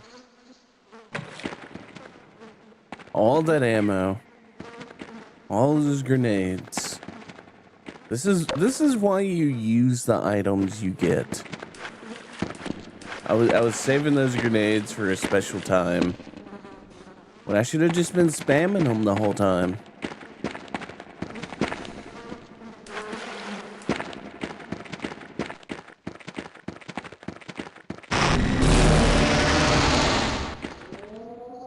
Ah, crap. Come on, leap at me.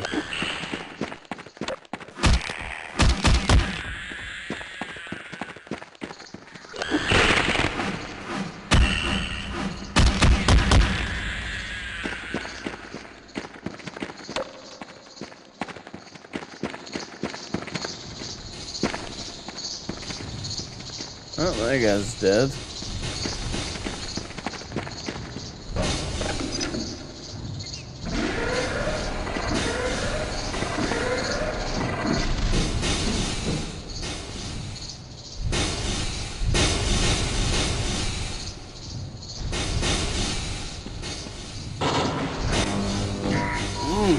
Major fracture detected. Automatic medical system engaged.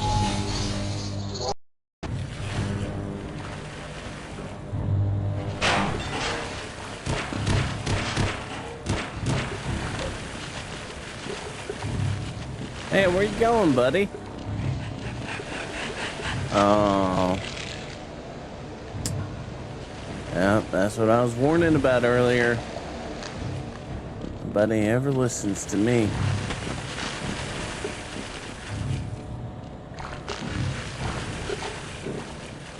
Looks like it's time to joker myself.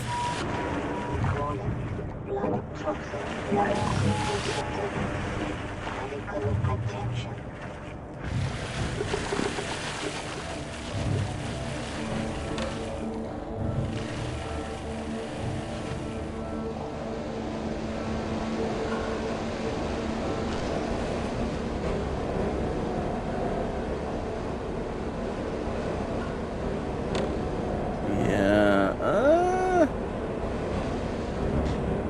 fucking... Oh, that's not good.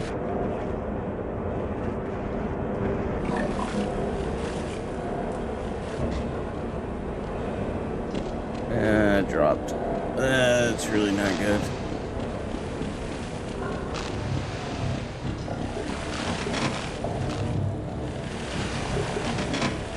Hello? Is anybody home?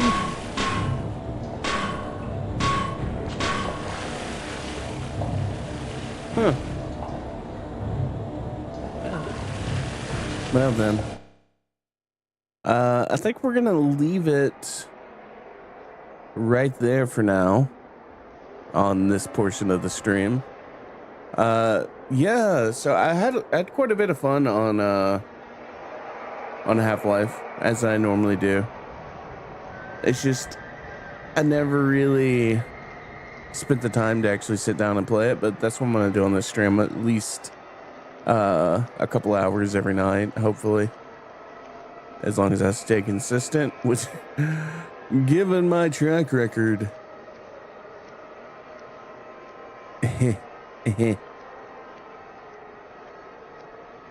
But yeah, now we're gonna go ahead and transition over to something else. I was gonna see if there's... I'm looking right now to see if there's anything in the news over the past day or so. We'll switch out of this into just chatting for a bit, just in case I find something that's actually interesting to talk about. But there doesn't really seem to be a lot of interesting things to talk about.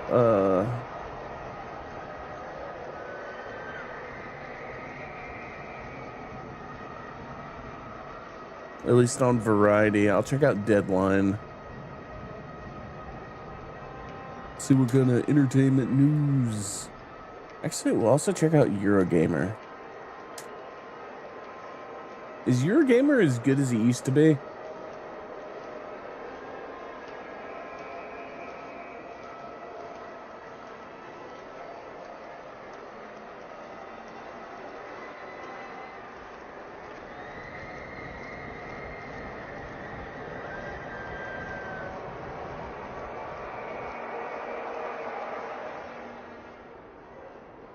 Yeah, we're gonna try to find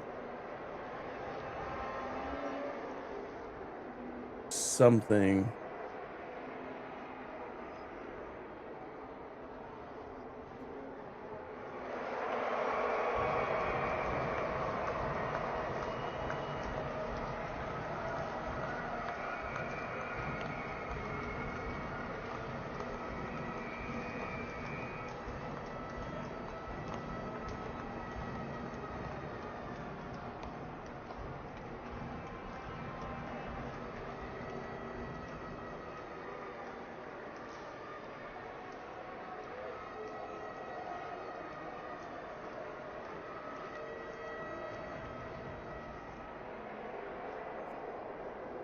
Oh, this one's actually funny. Not this particular story, but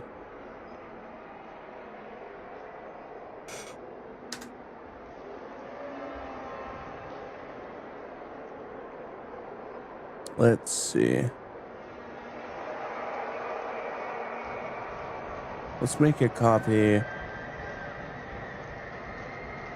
Close up.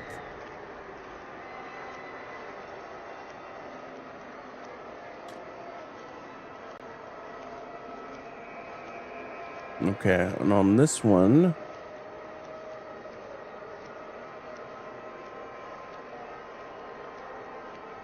I think what we'll do is we'll move this over here.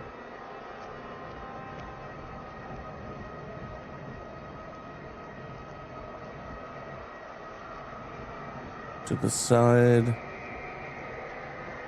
And then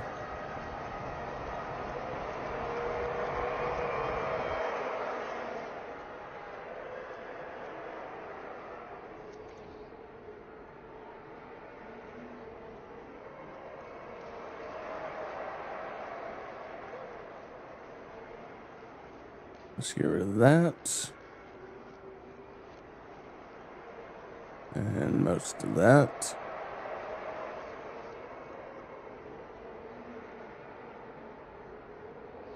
So yeah, the thing that's funny about this, and the reason I'm bringing this particular article up, because I don't really care so much about the fact that it's Gabrielle Union that is joining the growing list of figures leaving X. Enough is enough. What I find really funny about all this is that this is what the fifth or sixth time that a bunch of celebrities have said enough's enough. We're no longer going to be on this platform. I feel like they do that every other month at this point. And it reminds me of all the celebrities that every time a political election goes a certain way, we're leaving the country. If our candidate, of which we always vote the exact same candidate, no matter what, if the left-leaning candidate isn't selected, we're leaving the country. And then none of them actually do, except for a handful. I think they actually are. So the funny thing is, a lot of celebrities actually are leaving the country, but the ones that are going to the UK and stuff, they're going to places where they can film movies at with a tax credit involved. So they're not moving out of the country for any sort of altruistic kind of reason. They're not doing it for anything beyond. That's where a lot of the work is going. And I think for a lot of people, the reason a lot more celebrities are actually leaving Twitter, though most of them still aren't, because they're kind of halfway doing it. They're going over to Blue Sky, I think. The reason that more are doing it is I think a lot more feel kind of okay doing it now, because a lot of people are kind of already just naturally moving away from Twitter. I don't know if you've been on Twitter lately. It's kind of a cesspit. It's pretty bad. Every time I go on Twitter, 90% of what I see is just AI generated bullshit. And it'll be like, hey guys, do you remember these 10 really super, super popular games that everybody else definitely also played? Do you remember these games? And then 90% of the replies are clearly AI generated responses. And it's just it's like a farm. It's engagement farming is what's going on Twitter right now. So I feel like that plays into why people are actually committing to a switch now. But even then, I feel like if they don't get what they're looking for over on other platforms, they're just going to end up coming back to Twitter. If you go over to Blue Sky right now, 90% of Blue Sky post are, oh my God, it's so much better than Twitter here, guys. Right? Like, that's 90% of the comments over on Blue Sky. Like, there's no content there. And I hate using that word, but like, there's no content there. There's no reason to be there because everyone is just kind of smugly like, we're winning here. We're winning here, guys. It's so much better here, guys. Isn't it so much better? Like, they're just saying the same. They're just puppeting. It's an echo chamber. Twitter was already kind of like a series of a bunch of different echo chambers to begin with. Blue Sky is just kind of a narrow focused echo chamber right now of, hey, at least we're not on Twitter.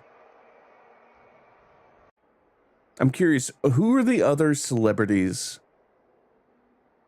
Recently, Jamie Lee Curtis announced her leaving the Elon Musk owned site. I mean, who is really on Twitter for Jamie Lee Curtis? Who's on Twitter for Gabrielle Union? Like, these aren't, they're not needle movers.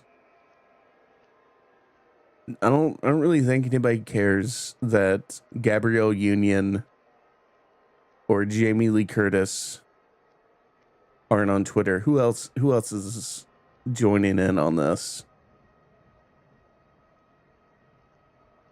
See you all over on Blue Sky.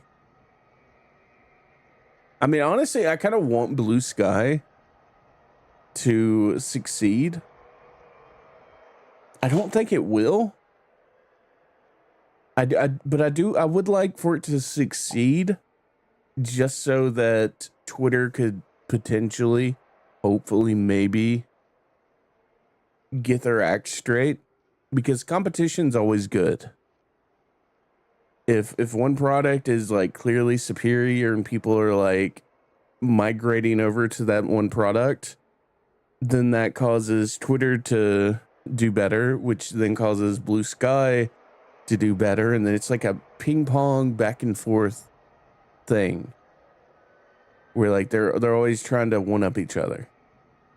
And the people that win usually when this is like working in the intended way, look at the console wars during the 90s, the back and forth between Sega and Nintendo that drove a lot of innovation, and the people that won were the consumers because we kept getting better and better games.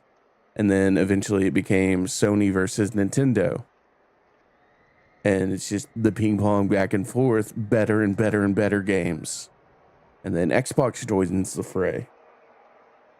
And then eventually it's now most of the systems are just kind of the same. The technology is pretty much the same. So like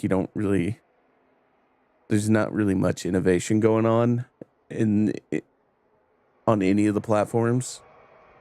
So everything's kind of stagnating right now. But when things are healthy and things are going the way they should go, having competition is good. Look at professional wrestling. Because, I mean, hey, we're in a professional wrestling ring. You look at professional wrestling, and WWE, back when it was WWF, had to get better because they were losing to WCW. And so the WWF had to be better. And on top of that, you had ECW biting at their heels, showing that they might be the little dog, but they had plenty of bite. And of course, WWF eventually saw what ECW was doing. It's like, hey, we can do some of that. That's when you got the Attitude Era. And that was when wrestling was at its peak. That's when wrestling was at its best. Was right before the Attitude Era on the WCW side, and right at the Attitude Era on the WWF side. And ECW the entire time was just they were innovating and making things better, and then the bigger companies would take what the smaller company was doing and they would put it on a grander stage, and it was just a lot of back and forth. And that's what I want Blue Sky and Twitter to be. I want there to be a back and forth. End of an era. I can't. This is the first tweet I've ever seen from Gabrielle Union. I just don't think she's much of a needle mover. Like, who goes onto Twitter to look at what she's posting? Who goes onto Twitter to look at what Jamie Lee Curtis is posting? Nobody. Nobody does.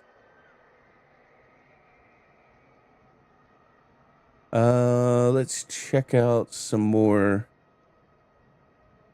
See if we can find any other headlines that stick out.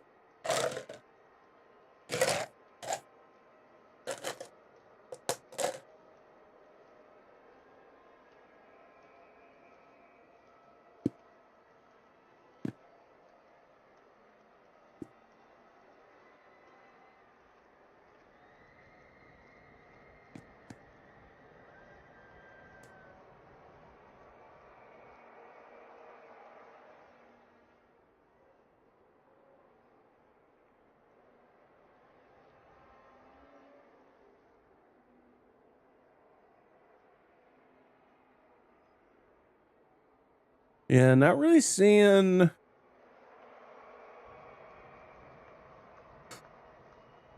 much here.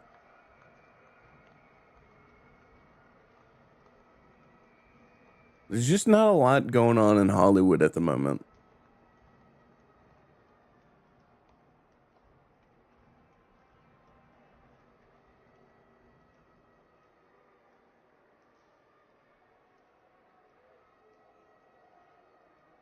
Oh, this right here.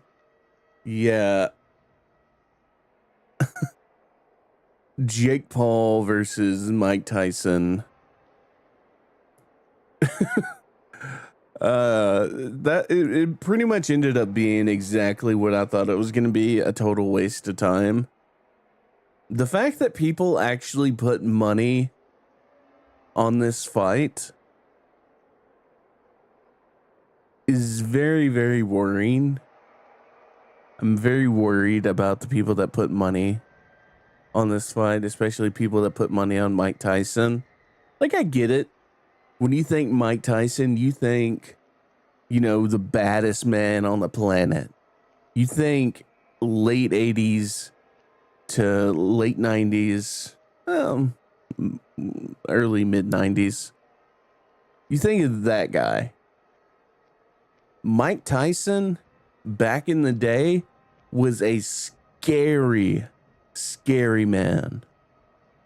Like, and I don't mean that like, I don't mean that in the way like, oh, he looks like Freddy Krueger. Like, not scary in that sense, just scary in the same way that like Brock Lesnar is scary. The presence, the intensity. You look at Mike Tyson in his prime and like just when he's like zoned in, when he's locked in, that is a scary sight to see. But the guy, he's an old man now. I don't know what they were thinking with this. One big worrying factor, and this ties into wrestling. One big worrying factor is Netflix. They could not handle live streaming this event. And the reason that's worrying is because they're about to have to stream live wrestling in January because WWE Raw is coming to Netflix. I think January 6th of next year.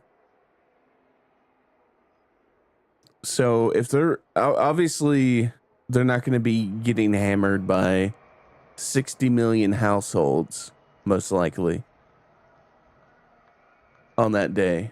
But still, like, the fact that they just could never recover from that and it was just constantly going down, that's not a good sign. It's not like I'm sure WWE's like, wait a second, hold up, we need to figure this out.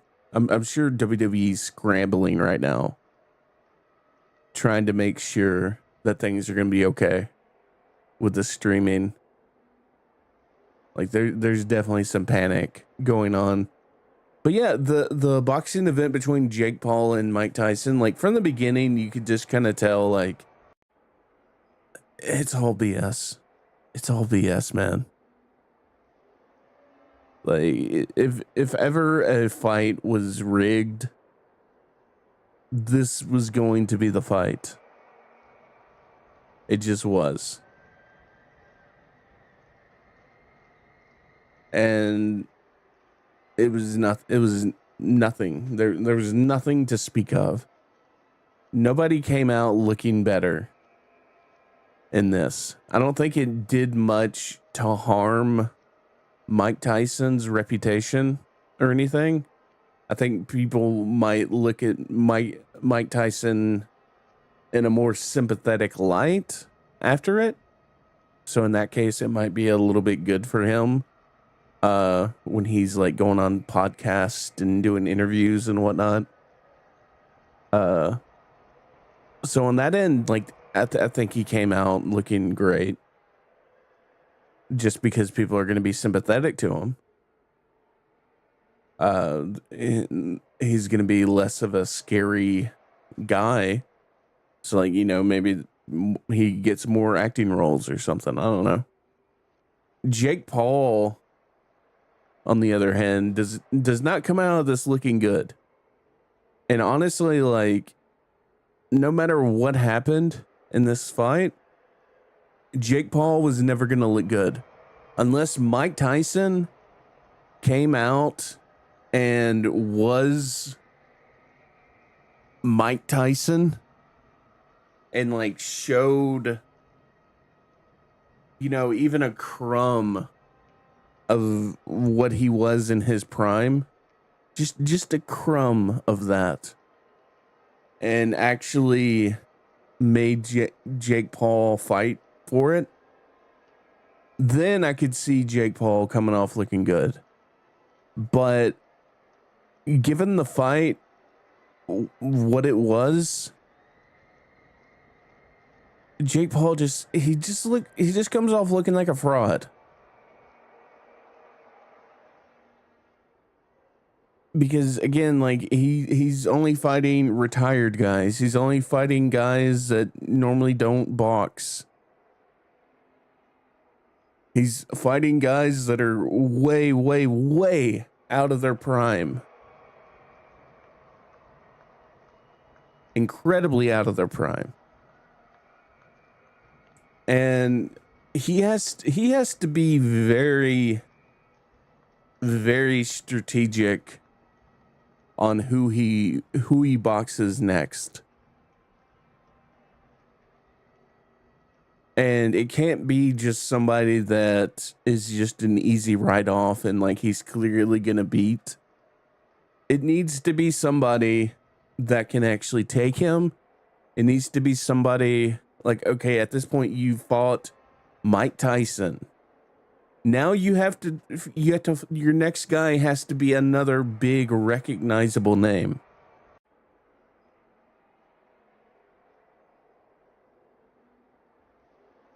I don't see, I don't know. I don't see Jake Paul's brand being in a good place anytime soon. because I think everyone just kind of looks at him as a joke now.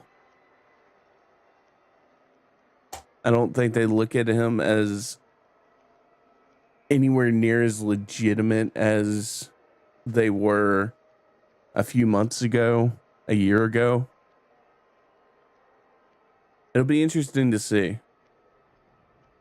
And also what will be interesting to see is how Netflix, whether or not they can actually fix their streaming issues by January.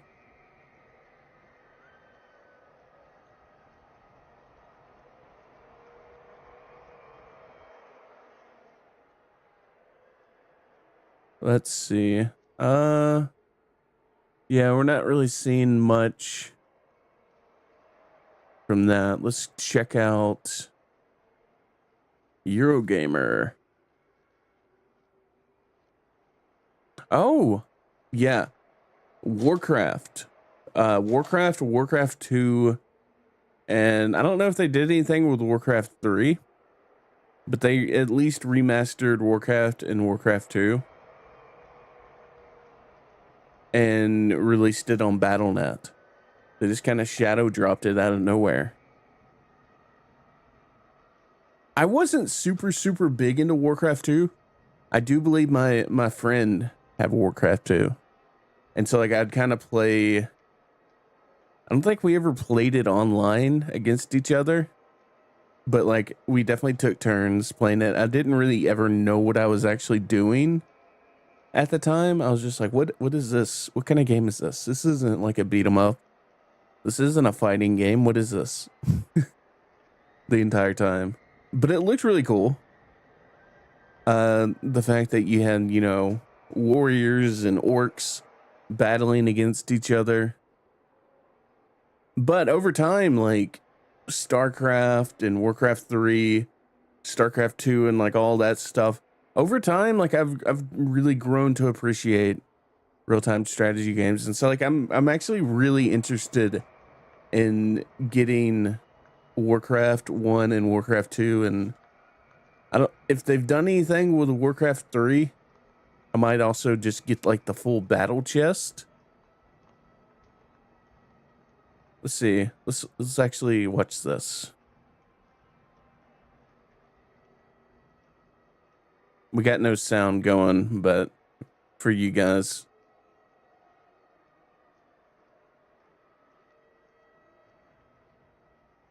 We can fix that.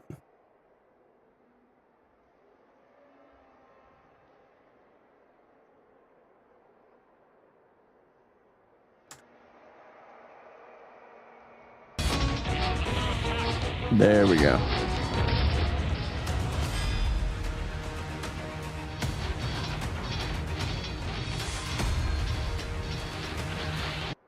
So like the actual upgrade, the upgraded graphics, I actually really like a lot. So yeah, this is how I remember it. This is how I remember Warcraft 2.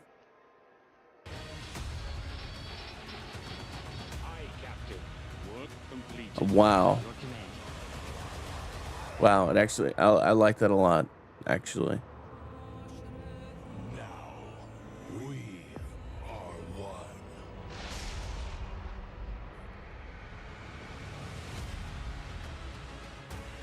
Okay, so they've updated environments for Warcraft 3. Up-resed original graphics, fully customizable visuals.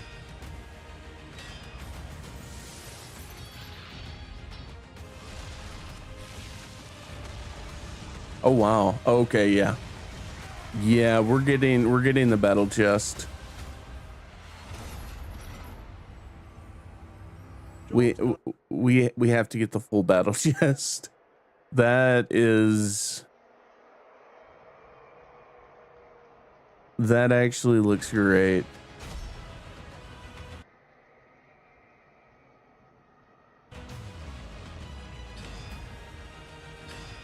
I'll show you this shot that sold me.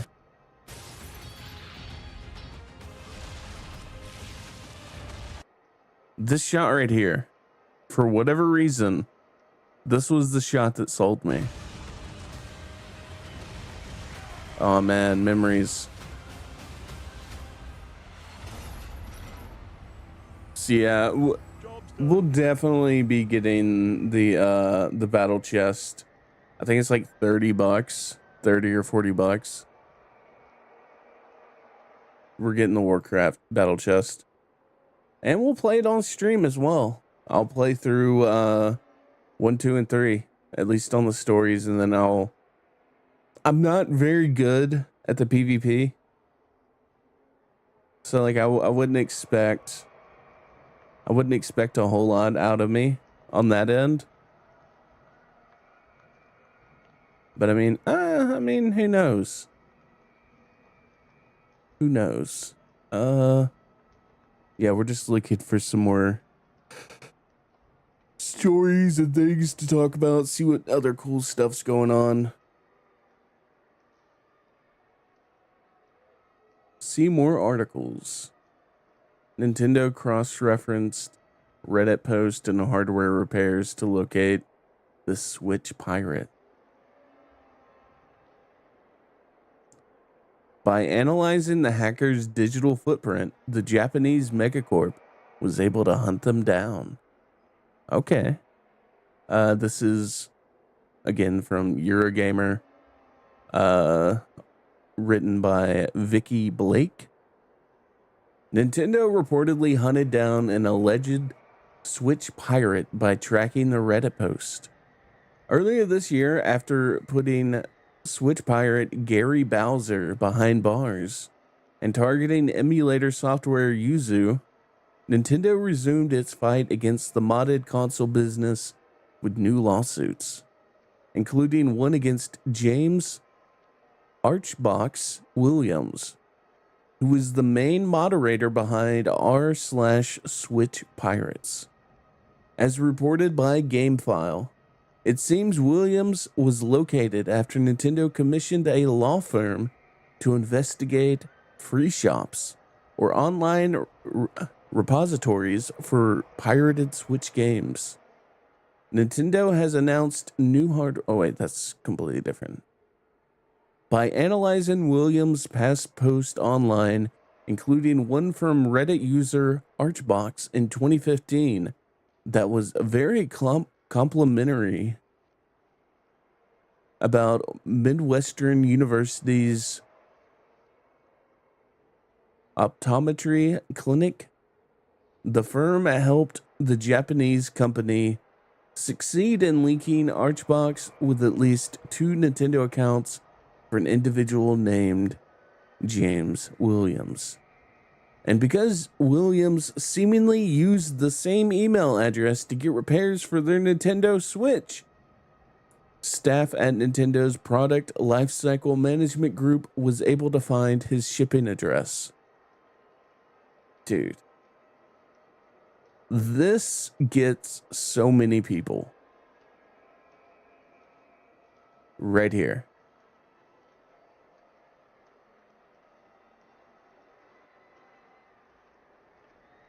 You have to have burner email accounts.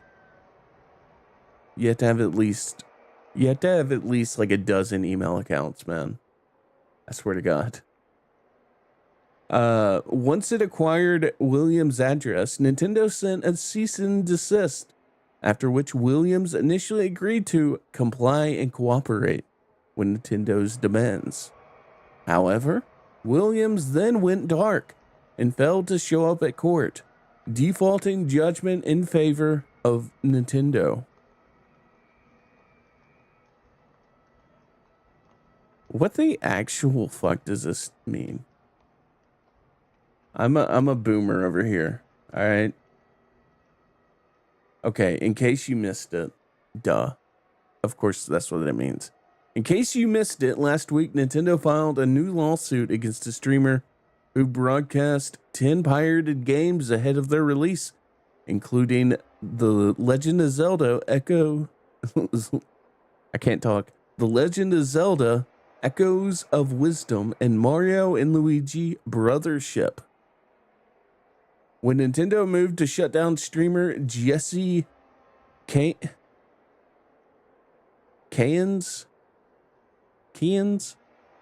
streams via copyright notices on YouTube, Twitch, and other streaming platforms, he reportedly told them he, quote unquote, could do this all day and, quote unquote, had 1,000 burner accounts.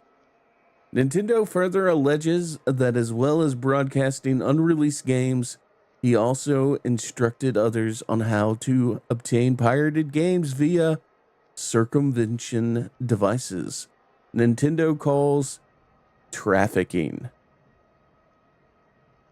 All right, Nintendo is doing something dirty right here. And I think you can't call circumventing the whatever kind of digital rights, whatever is like embedded into a system, you can't call that trafficking in like a legal sense. I feel like trafficking should be something that's used for something very, very specific that is not video game related. I feel like this is an attempt to just make whatever all of this is seem 10 times worse on like a subconscious level. So yeah, that's pretty crazy that they basically just cross-referenced somebody's like username and like looked up their Twitter post and, you know, got like a review about optometry clinic. And then like, God, dude, that's a lot for them to go through just to get that. That's why you don't mess with these Japanese companies, because they're gonna find you. Like they don't play games. Western companies, they'll kind of play games. They'll sit back and like kind of let you, you know, dig yourself a hole. But Nintendo just straight up sends assassins after you.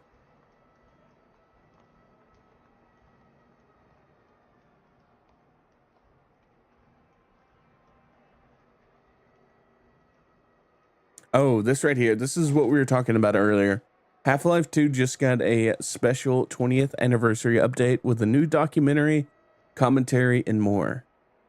Game free for next few days. So yeah, if you haven't yet, go on Steam, check out Half-Life 2. It is free.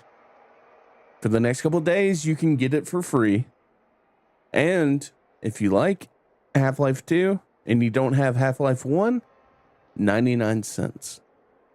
You can't, and like, I'm going to be like straight up, like these games are like at bare minimum, top 20 all-time greatest games. Both of them. They influence so much. I think Half-Life 2 is definitely a better game than Half-Life 1. Half-Life 1 does have some there's a lot of stuff that's kind of outdated with it, but it's an incredible experience. Great atmosphere, very cool sci-fi story. And yeah, this documentary, it's a 2-hour-long documentary. 2-hour-long documentary. I've watched a couple of chapters. Very, very high quality. Very highly recommend watching. I'm gonna watch the rest of this weekend. Probably tomorrow. Okay.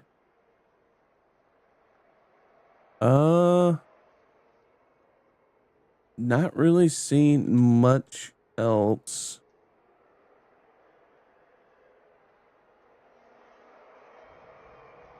Oh, this one's kind of funny. Boss of developer behind GTA Trilogy's original poorly received launch laments being removed from game's credits, even though he wasn't. Quote unquote, dick move. The boss of GTA Trilogy developer Grove Street Games has spoken out. Yeah, that's Grove Street. Okay. Has spoken out on social media to blast the removal of primary developers from credits, following the game's major update this week for PC and consoles. Tuesday's GTA Trilogy patch finally brought over fixes from the game's better received mobile version, worked on by another studio, Video Games Deluxe, such as classic lighting mode, which restored the look of the game's original versions, plus improvements to character models and other visual tweaks. The update also aligned the GTA Trilogy's opening splash screen to that of the mobile version, with Rockstar simply mentioned as GTA's developer. It's this change which Grove Street Games' Thomas Williamson appears to be reacting to now on social media. Speaking entire hypothetically, it's a dick move to remove primary developers from credits in an update, especially when an update includes hundreds of fixes that were provided by those developers that stayed out of players' hands for years. Oh, what's up, T-Jard? So yeah, I think it's more of a dick move to make the GTA Trilogy in such a horrendous state. Such a horrendous state that Rockstar is having to go through the entire trilogy and fix every single problem that you caused. You can't just go out, take games that are completely beloved and just smear them with shit and release it and expect love and adoration. Like, you fucked up the games. So I feel like Rockstar, after they go back and fix the games, has more than enough right to completely remove your shitty company from their games. And like, they're still in the credits. They didn't actually remove them from the credits, but they removed them from the splash screen from when the game starts up.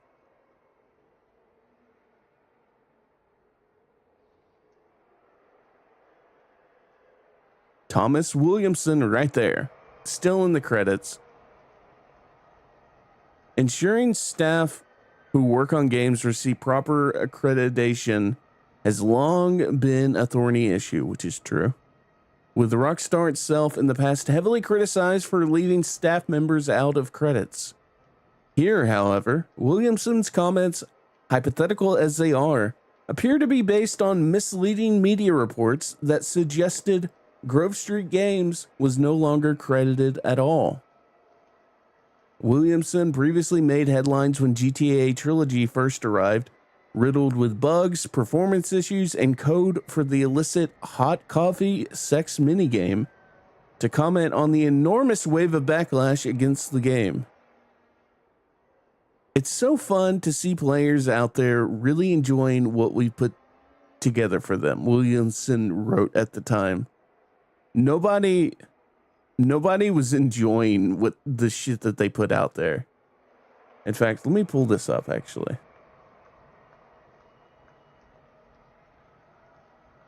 I'm going to show you exactly what this game looked like.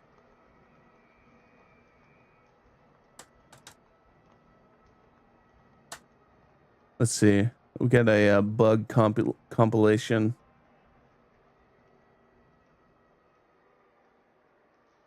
Turkey Day? Oh, no, no, no.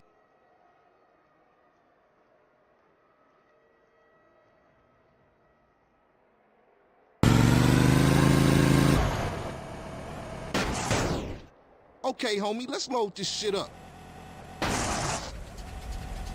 This is the state of the game when it released.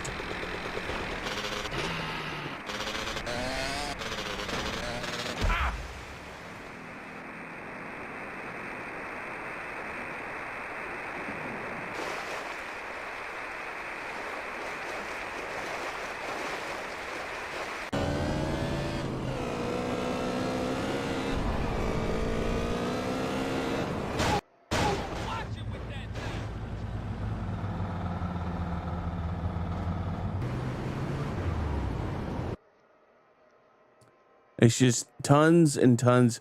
This is 30 minutes of glitches, You always crashing, CJ. Quit horrible grinding. textures, End of the line. and just tons and tons and tons of bullshit. And then you're going to get pissy that people were pissed off because you made a horrible game that Rockstar, which again, Rockstar should have never put this in the hands of somebody as incompetent as this guy, but they did. And then they had to go and fix every single mistake. I don't even know if they've fixed all the mistakes yet. Hopefully they have. Because like I remember everybody was initially excited when Rockstar announced that they were gonna bundle in the trilogy, Grand Theft Auto 3, Vice City, San Andreas into one package, remastered with updated graphics and character models and all that. And then the state that it was released in was just so god awful, so horrendous.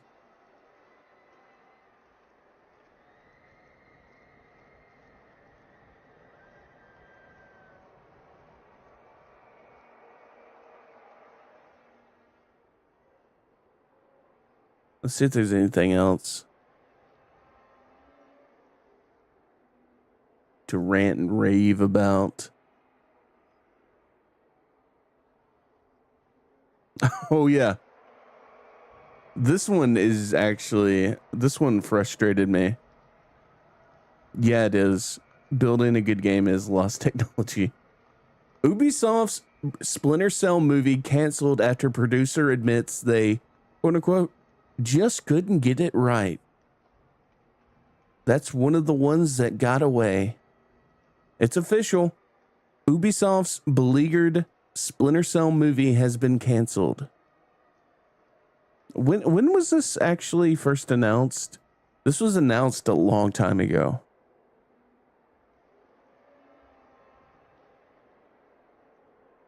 Announcement date. Because I think it was announced twice.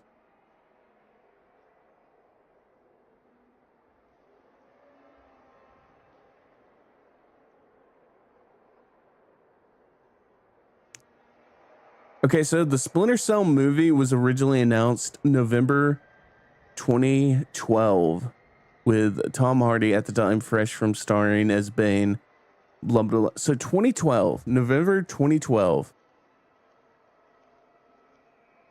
Oh yeah, this is definitely good news because you know that they were going to fuck it up. As reported by The Direct, the movie, which was announced over a decade ago and was set to star Tom Hardy, has been canned because the production team, quote unquote, just couldn't get it right. What is hard about having a guy in shadows with the bright, shiny green goggles sneaking around, uncovering some sort of plot? Like, what is hard about that? If this movie was actually put in the hands of competent producers 15 years ago, this would be an easy slam dunk. You could, I mean, obviously Hollywood would still try to fuck it up because Hollywood always fucks up game movies because the studios by nature devalue video games so much, probably because they feel some sense of insecurity about the fact that the video game market is now ahead of the filmmaking markets. There's like a sense of insecurity, but also superiority because of the rich history of a lot of these movie studios and a lot of these executives and producers and writers and directors. They genuinely feel like they can do it better, that they have better ideas. Oh, this is a little video game. Oh, this is just made for children. We can make something much better. We'll just use the name to bring in some of this audience. These dumb video game players. We'll bring them in with the name and we'll just make our own movie. That's what happened with Halo. The Halo TV series. They basically just like half-assed the actual Halo lore and then just made up their own shit. And it was god awful. And everyone called them out on it. And somehow it got a season 2. I don't understand. That movie would have been off. I was about to say awful. That movie would have been awesome. Just couldn't get it right, script-wise, budget-wise. Said producer Basil. I wink. I'm gonna assume that's I wink. Let's see what this person's made.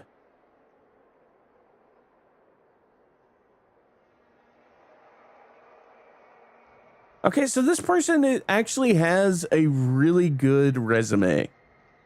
Or like a pretty solid resume. John Wick Chapter 4.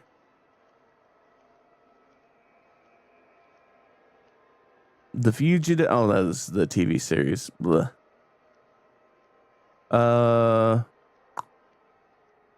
John Wick Chapter 3. A Star is Born. Sicario. John Wick Chapter 2. Sicario again. John Wick. The Expendables movies.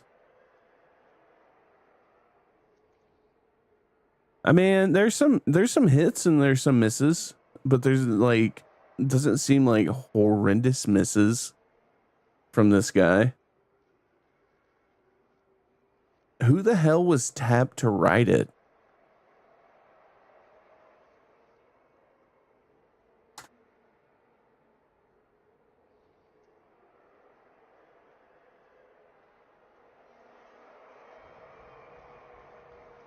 Okay, I guess we don't even have any of that information.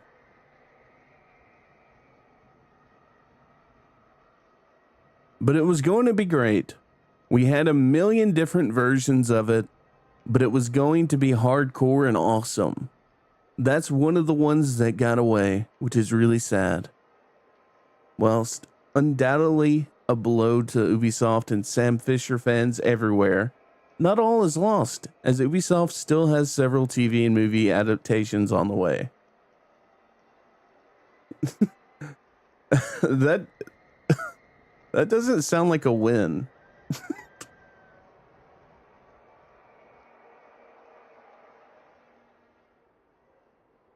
It's like, sorry that the one thing that you might have kind of liked isn't happening, but here's a bunch of shit that you're gonna hate.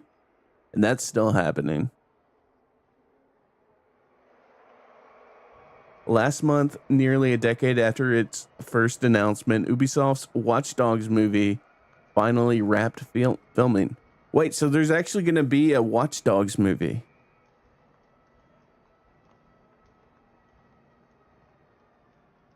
Honestly, on the Splinter Cell movie, I'm kind of in agreement, like quite a bit, that it's probably a really, really, really good thing that they didn't make this movie, especially over the past couple of years. Like what we've seen from the movies of the past couple of years, you just know that the movie would be filled with more activism than like actual storytelling and character and good action.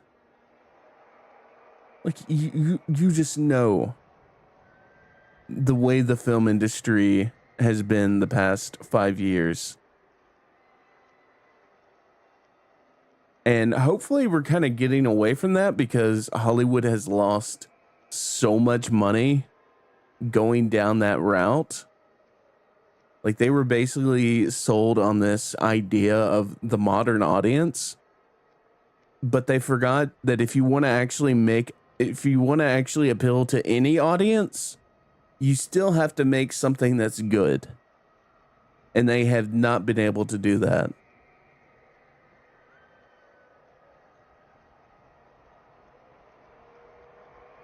I mean, honestly, I think all you need for a plot is just your typical espionage. Some shit's gonna happen. Sam Fisher has to come in and get like information, or you know, interrogate some random guy, but then like just really focus in on the action, sneaking in the shadows, getting like stealth kills, and using your little dart gun and your taser. Oh dude, especially like imagine like chase scenes where you have like soldiers with night vision goggles trying to chase the shadow that's moving, like just kind of quickly like jumping over their heads. And you remember in the Splinter Cell games, here, let me pull it up. Splinter Cell.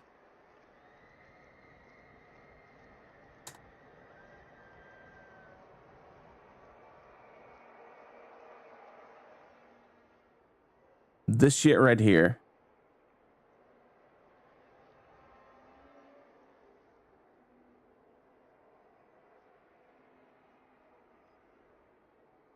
This shit right here. This is what the entire movie should be. I mean, not literally just this, but like this kind of gives you the vibe of what the movie should be. I think the only reason why John Wick is good is it has streamlined plot, packed full of action. Yeah, John Wick is so like what's really funny is I think like one of the producers or something was like really against them killing the dog off in John Wick, even though like that like sets up John Wick to be like the hero. Otherwise he just would have been another assassin running around killing a bunch of guys. But because you killed this cute little puppy that he got from his wife as like her final gift after she died from cancer, like there's your plot. That's all you need. And then they have like that tiny bit of plot, and then they did a whole bunch of world building. That's another thing that's often overlooked. They did a lot of world building with like the weird, like the hotel and like all the other different assassins and just all of that. They did a whole bunch of world building on top of all of the action and just that little crumb of plot. But like the plot was just like so like it's perfect. It's a revenge tale. You don't have to overcomplicate things. It's a standard revenge tale. Instead of his wife getting killed, it was a little puppy, which like somehow made it even worse. Because like that's one thing I always hate in movies is when like the dog dies. Because like I'm an animal lover, but especially dogs.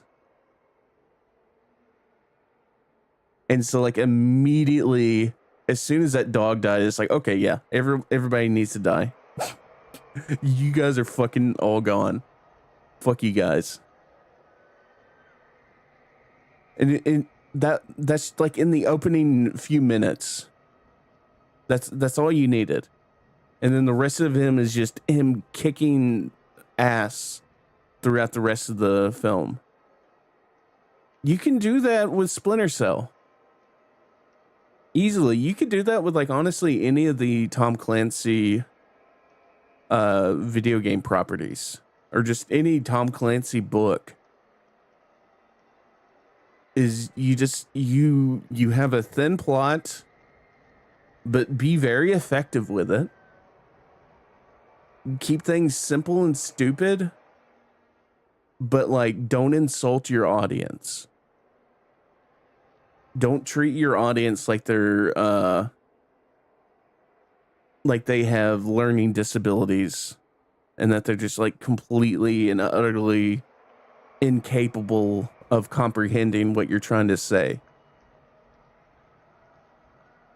But still keep things simple and stupid. Do some world building, and then just do tons and tons and tons of action.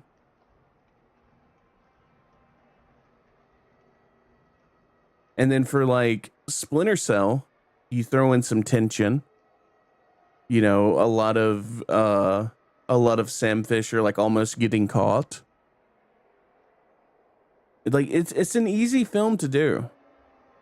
The fact that they couldn't figure out how to do it, I can guarantee this is most likely what happened. This is most likely what happened. Because the people, at least the one guy, the producer involved in it, has like a pretty good resume. Obviously, producers don't really, you know, they're not like a director. So like they're not quite as hands-on with a lot of this stuff. But like they know people that know how to do things. I think most likely what happened is they probably had a pretty good script, a pretty decent director, and a pretty clear vision of what they wanted to do. But then they had studio interference. They probably had someone constantly in their ear. No, you need to have this. All right, you need to have this and this. You need to check this check this box. All right, now you need to check this box. They probably had like a lot of interference going on throughout the entire production hell. Because that's what happens a lot of times is it's production hell. And usually it's because studio's interfering with art.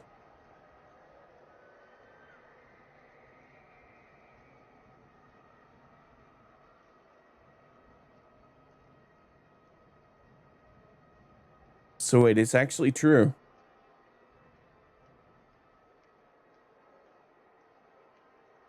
There is a Watch Dogs movie coming out.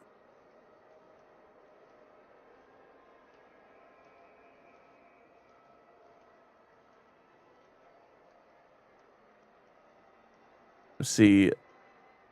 Let's check this guy. This is the director for Watch Dogs. Let's see what you've done. What have you done? Sons of Chaos, a short. Broken, another short film. Hostile. Meander. The Deep Dark.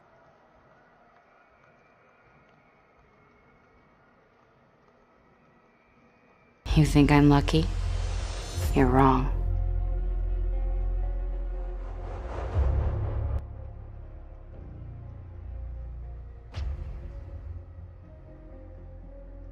Eh.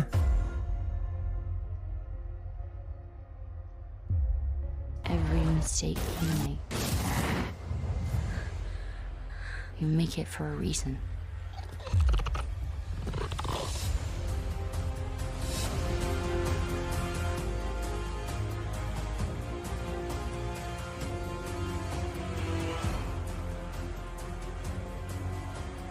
Okay, so this guy's done some pretty low budget kind of B-movie stuff.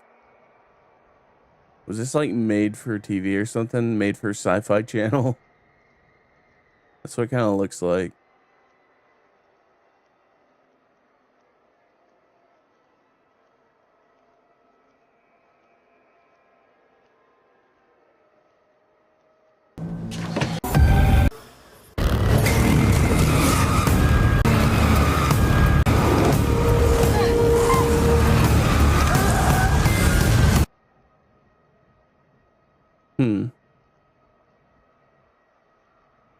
Yeah, I don't know how I feel about this one.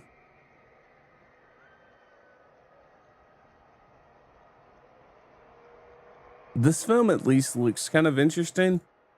I've never heard of it before, so I don't know much about it.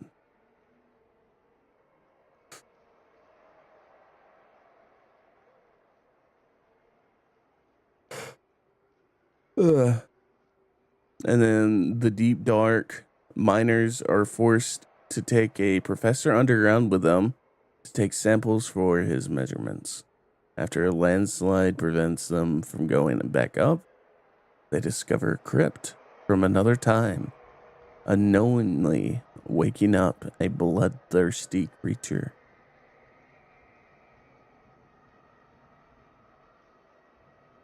Yeah, so he's involved in a lot of horror films, low budget especially. Doesn't really... I played a tiny bit of Watch Dogs 2. I felt like Watch Dogs 2 is a lot better. At least it felt a lot better than Watch Dogs 1.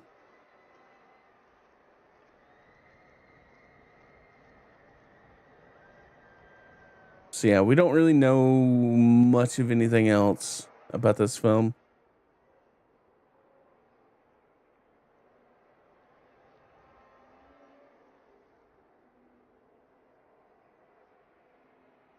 Let's see.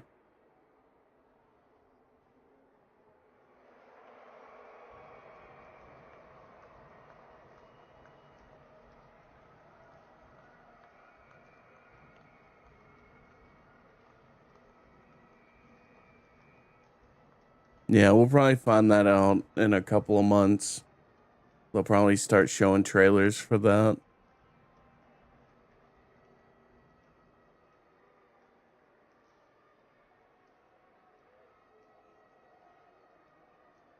Oh, this one pains me.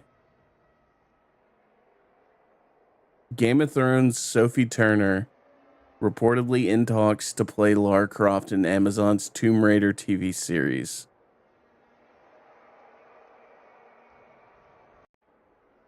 I mean, yeah, it's based in San Francisco. So Amazon's live-action Tomb Raider TV series might have found its Lara Croft, following reports last month that Sophie Turner was in the running to play the iconic character. It's now being claimed the Game of Thrones actor has reached the negotiating stage. A live-action Tomb Raider series, not to be confused with Netflix's animated adaptation, was first reported back in blah, blah, blah, blah, blah, blah, don't care. Since then, Since then, curious minds have started pondering the obvious question, who might Amazon cast as Lara Croft? Yeah, Sophie Turner it's a choice. It's not one that I agree with. I saw one comment that I saw on Twitter in response to Sophie Turner being cast as Lara Croft is somebody replied, "Oh yeah, we're about to get some really good female rage scenes," because I guess that's what like Sophie Turner is known for. But it's like that's not what Lara Croft is known for at all. It's not even close. They've bastardized Lara Croft so much in the past couple of years that I've given up hope on the character.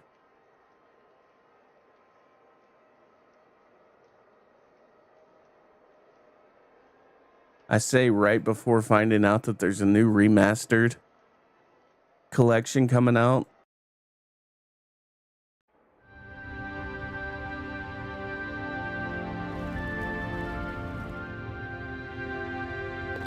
Time to put things right.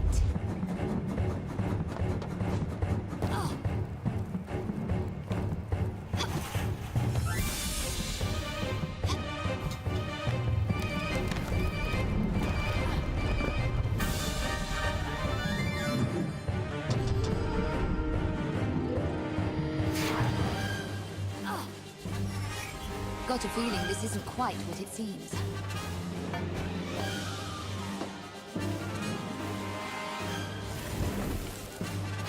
Give a girl a break.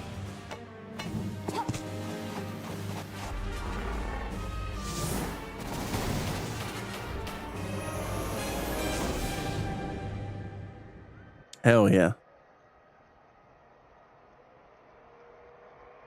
I never got into 4, 5, and 6. I kind of heard mixed things about them back in the day. Yeah, I don't think we're ever gonna get another good live adaptation of Lara Croft after Angelina Jolie.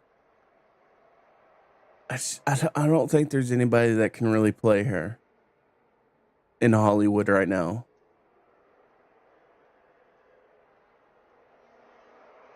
I just really don't think there's anybody that can play her. And I don't think that I don't think writers or producers or anybody.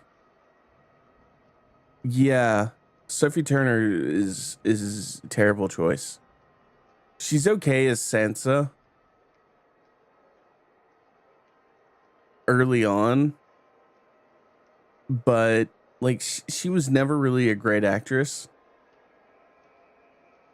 She has a very distinct look to her, and that's about it.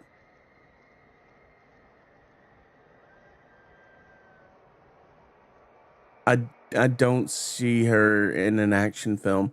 I never watched the X-Men movie that she was in. So I don't know how she's actually in action films. But I have not heard good things. I'll say that much.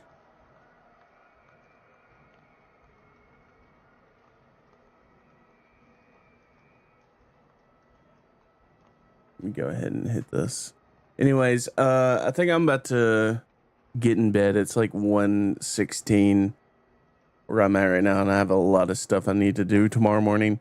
Thanks a lot for hanging out.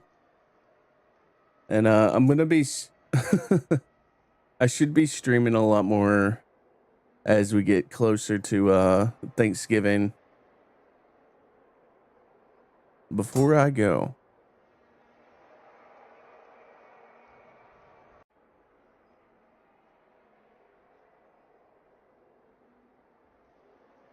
Oh, the fight between Tyson and Jake Paul. I didn't actually watch it because I kind of knew what was going to happen going into it. I did see some the first thing I saw last night about it was everybody was posting Mike Tyson's ass. So wasn't expecting that. And then finally clips started coming in of the actual fight itself, and I was like, yeah, Mike Tyson in the middle of an interview, like he was being interviewed backstage, and the camera like was like above his waist the whole time, but then he like turned around and started walking off, and the camera just kind of stayed where it was. And whoever was in charge of, switching between cameras in the broadcast booth did not switch. And you just see Mike Tyson walking away with his bare ass hanging out. Because, he's wearing a jock strap and everything. And yeah. Wasn't expecting that, but that was like the first thing I was greeted with when I opened up Twitter. And then the actual fight itself looked rough. I didn't like, all I saw was like the sort of like the end clips, and it was just like that ain't the Mike Tyson I remember. Yeah, it's been quite a few years since we had that Mike Tyson.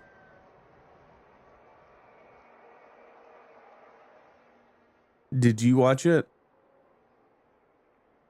Oh, you just watched the last fight?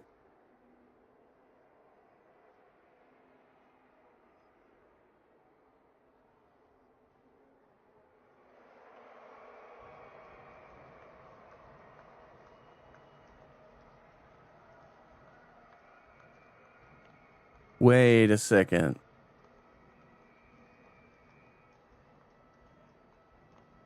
Kershey. Why does that person seem familiar? Is that a VTuber?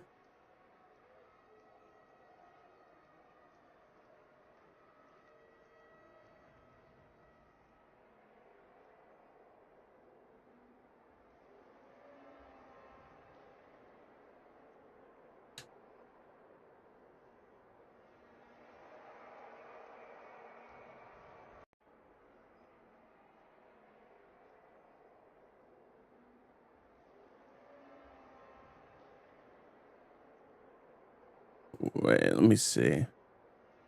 Is this the person I think?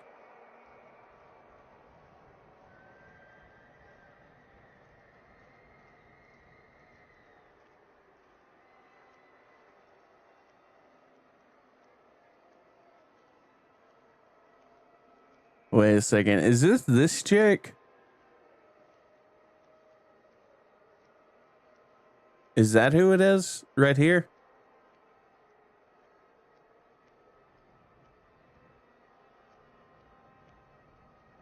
Okay, yeah, I've seen her on Friday Night Tights a couple times.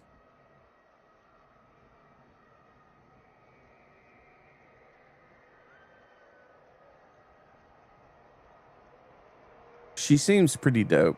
I haven't actually like looked up any of her streams though.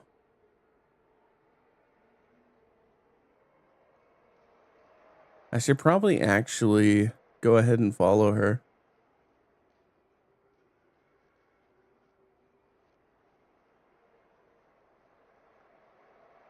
Oh no, echo. Hello, hang out in my basement and eat some pizza or tendies while we dance.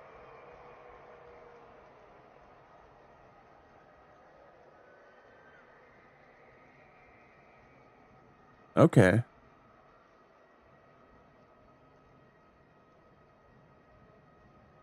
Yeah, I'd seen her on I'd seen her on a couple of streams, Friday Night Tights streams, and I was like, huh, that's, she doesn't act like the VTubers I'm used to. I don't watch a lot of VTubers. The few VTubers I've like actually watched are either like super cutesy, and like I don't watch them like on a regular basis. I just like seen them pop up. Like Gargura was one of them. What was the other? Iron Mouse I've seen. Like mostly kind of safe kind of shit.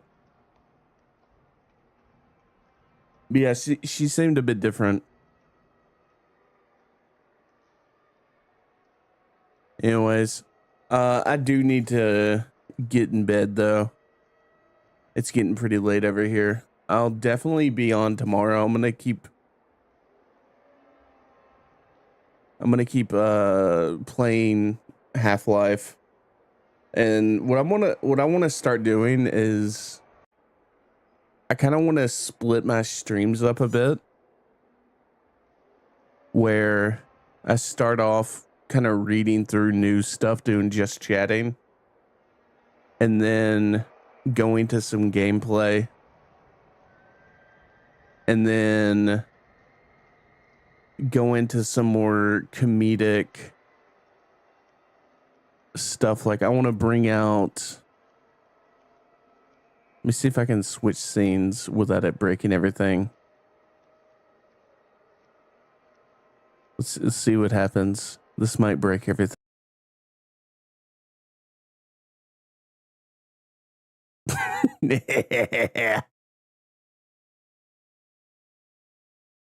Come on in.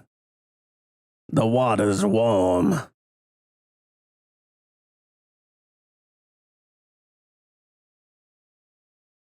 I tell you. Yeah, I want to do some like kind of cartoony like character stuff with this guy right here. I was thinking about playing dating games.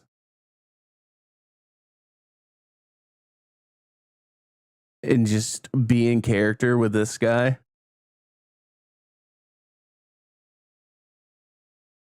Did I have any? Oh yeah, these are close-ups.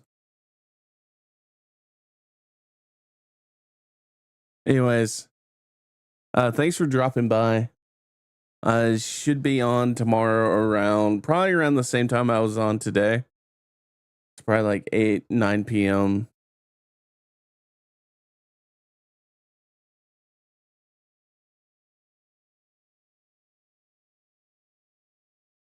Oh, you play Red Dead RP?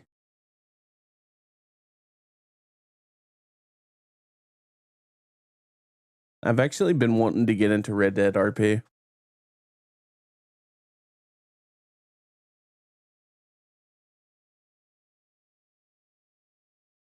I think I'm on a server. I think I'm whitelisted on a server. I mean, I am on their GTA server, and then they made a Red Dead server. I should be automatically. Let me see.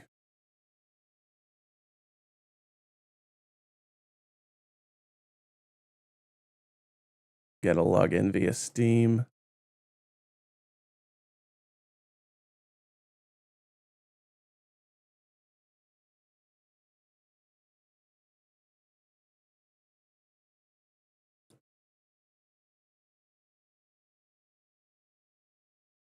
So I actually have access to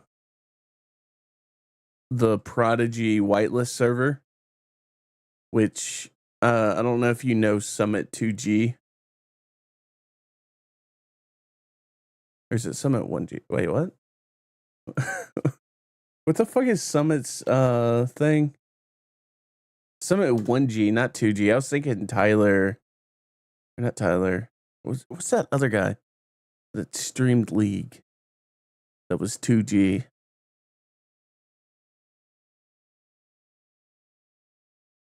He'd always play Udyr or Nasus. Can't remember his name. Trick 2G. I was thinking Trick 2G. Yeah, Summit 1G occasionally streams on a roleplay server called Prodigy.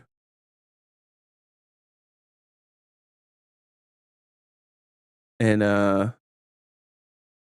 yeah, we're whitelisted. I just need to actually jump in. I can also get on public.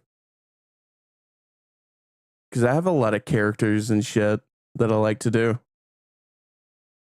Anyways, I really need to get in bed. Thanks for dropping by. See you tomorrow, maybe.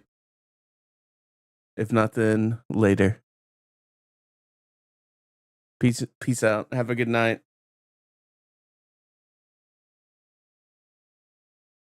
I need to get some music.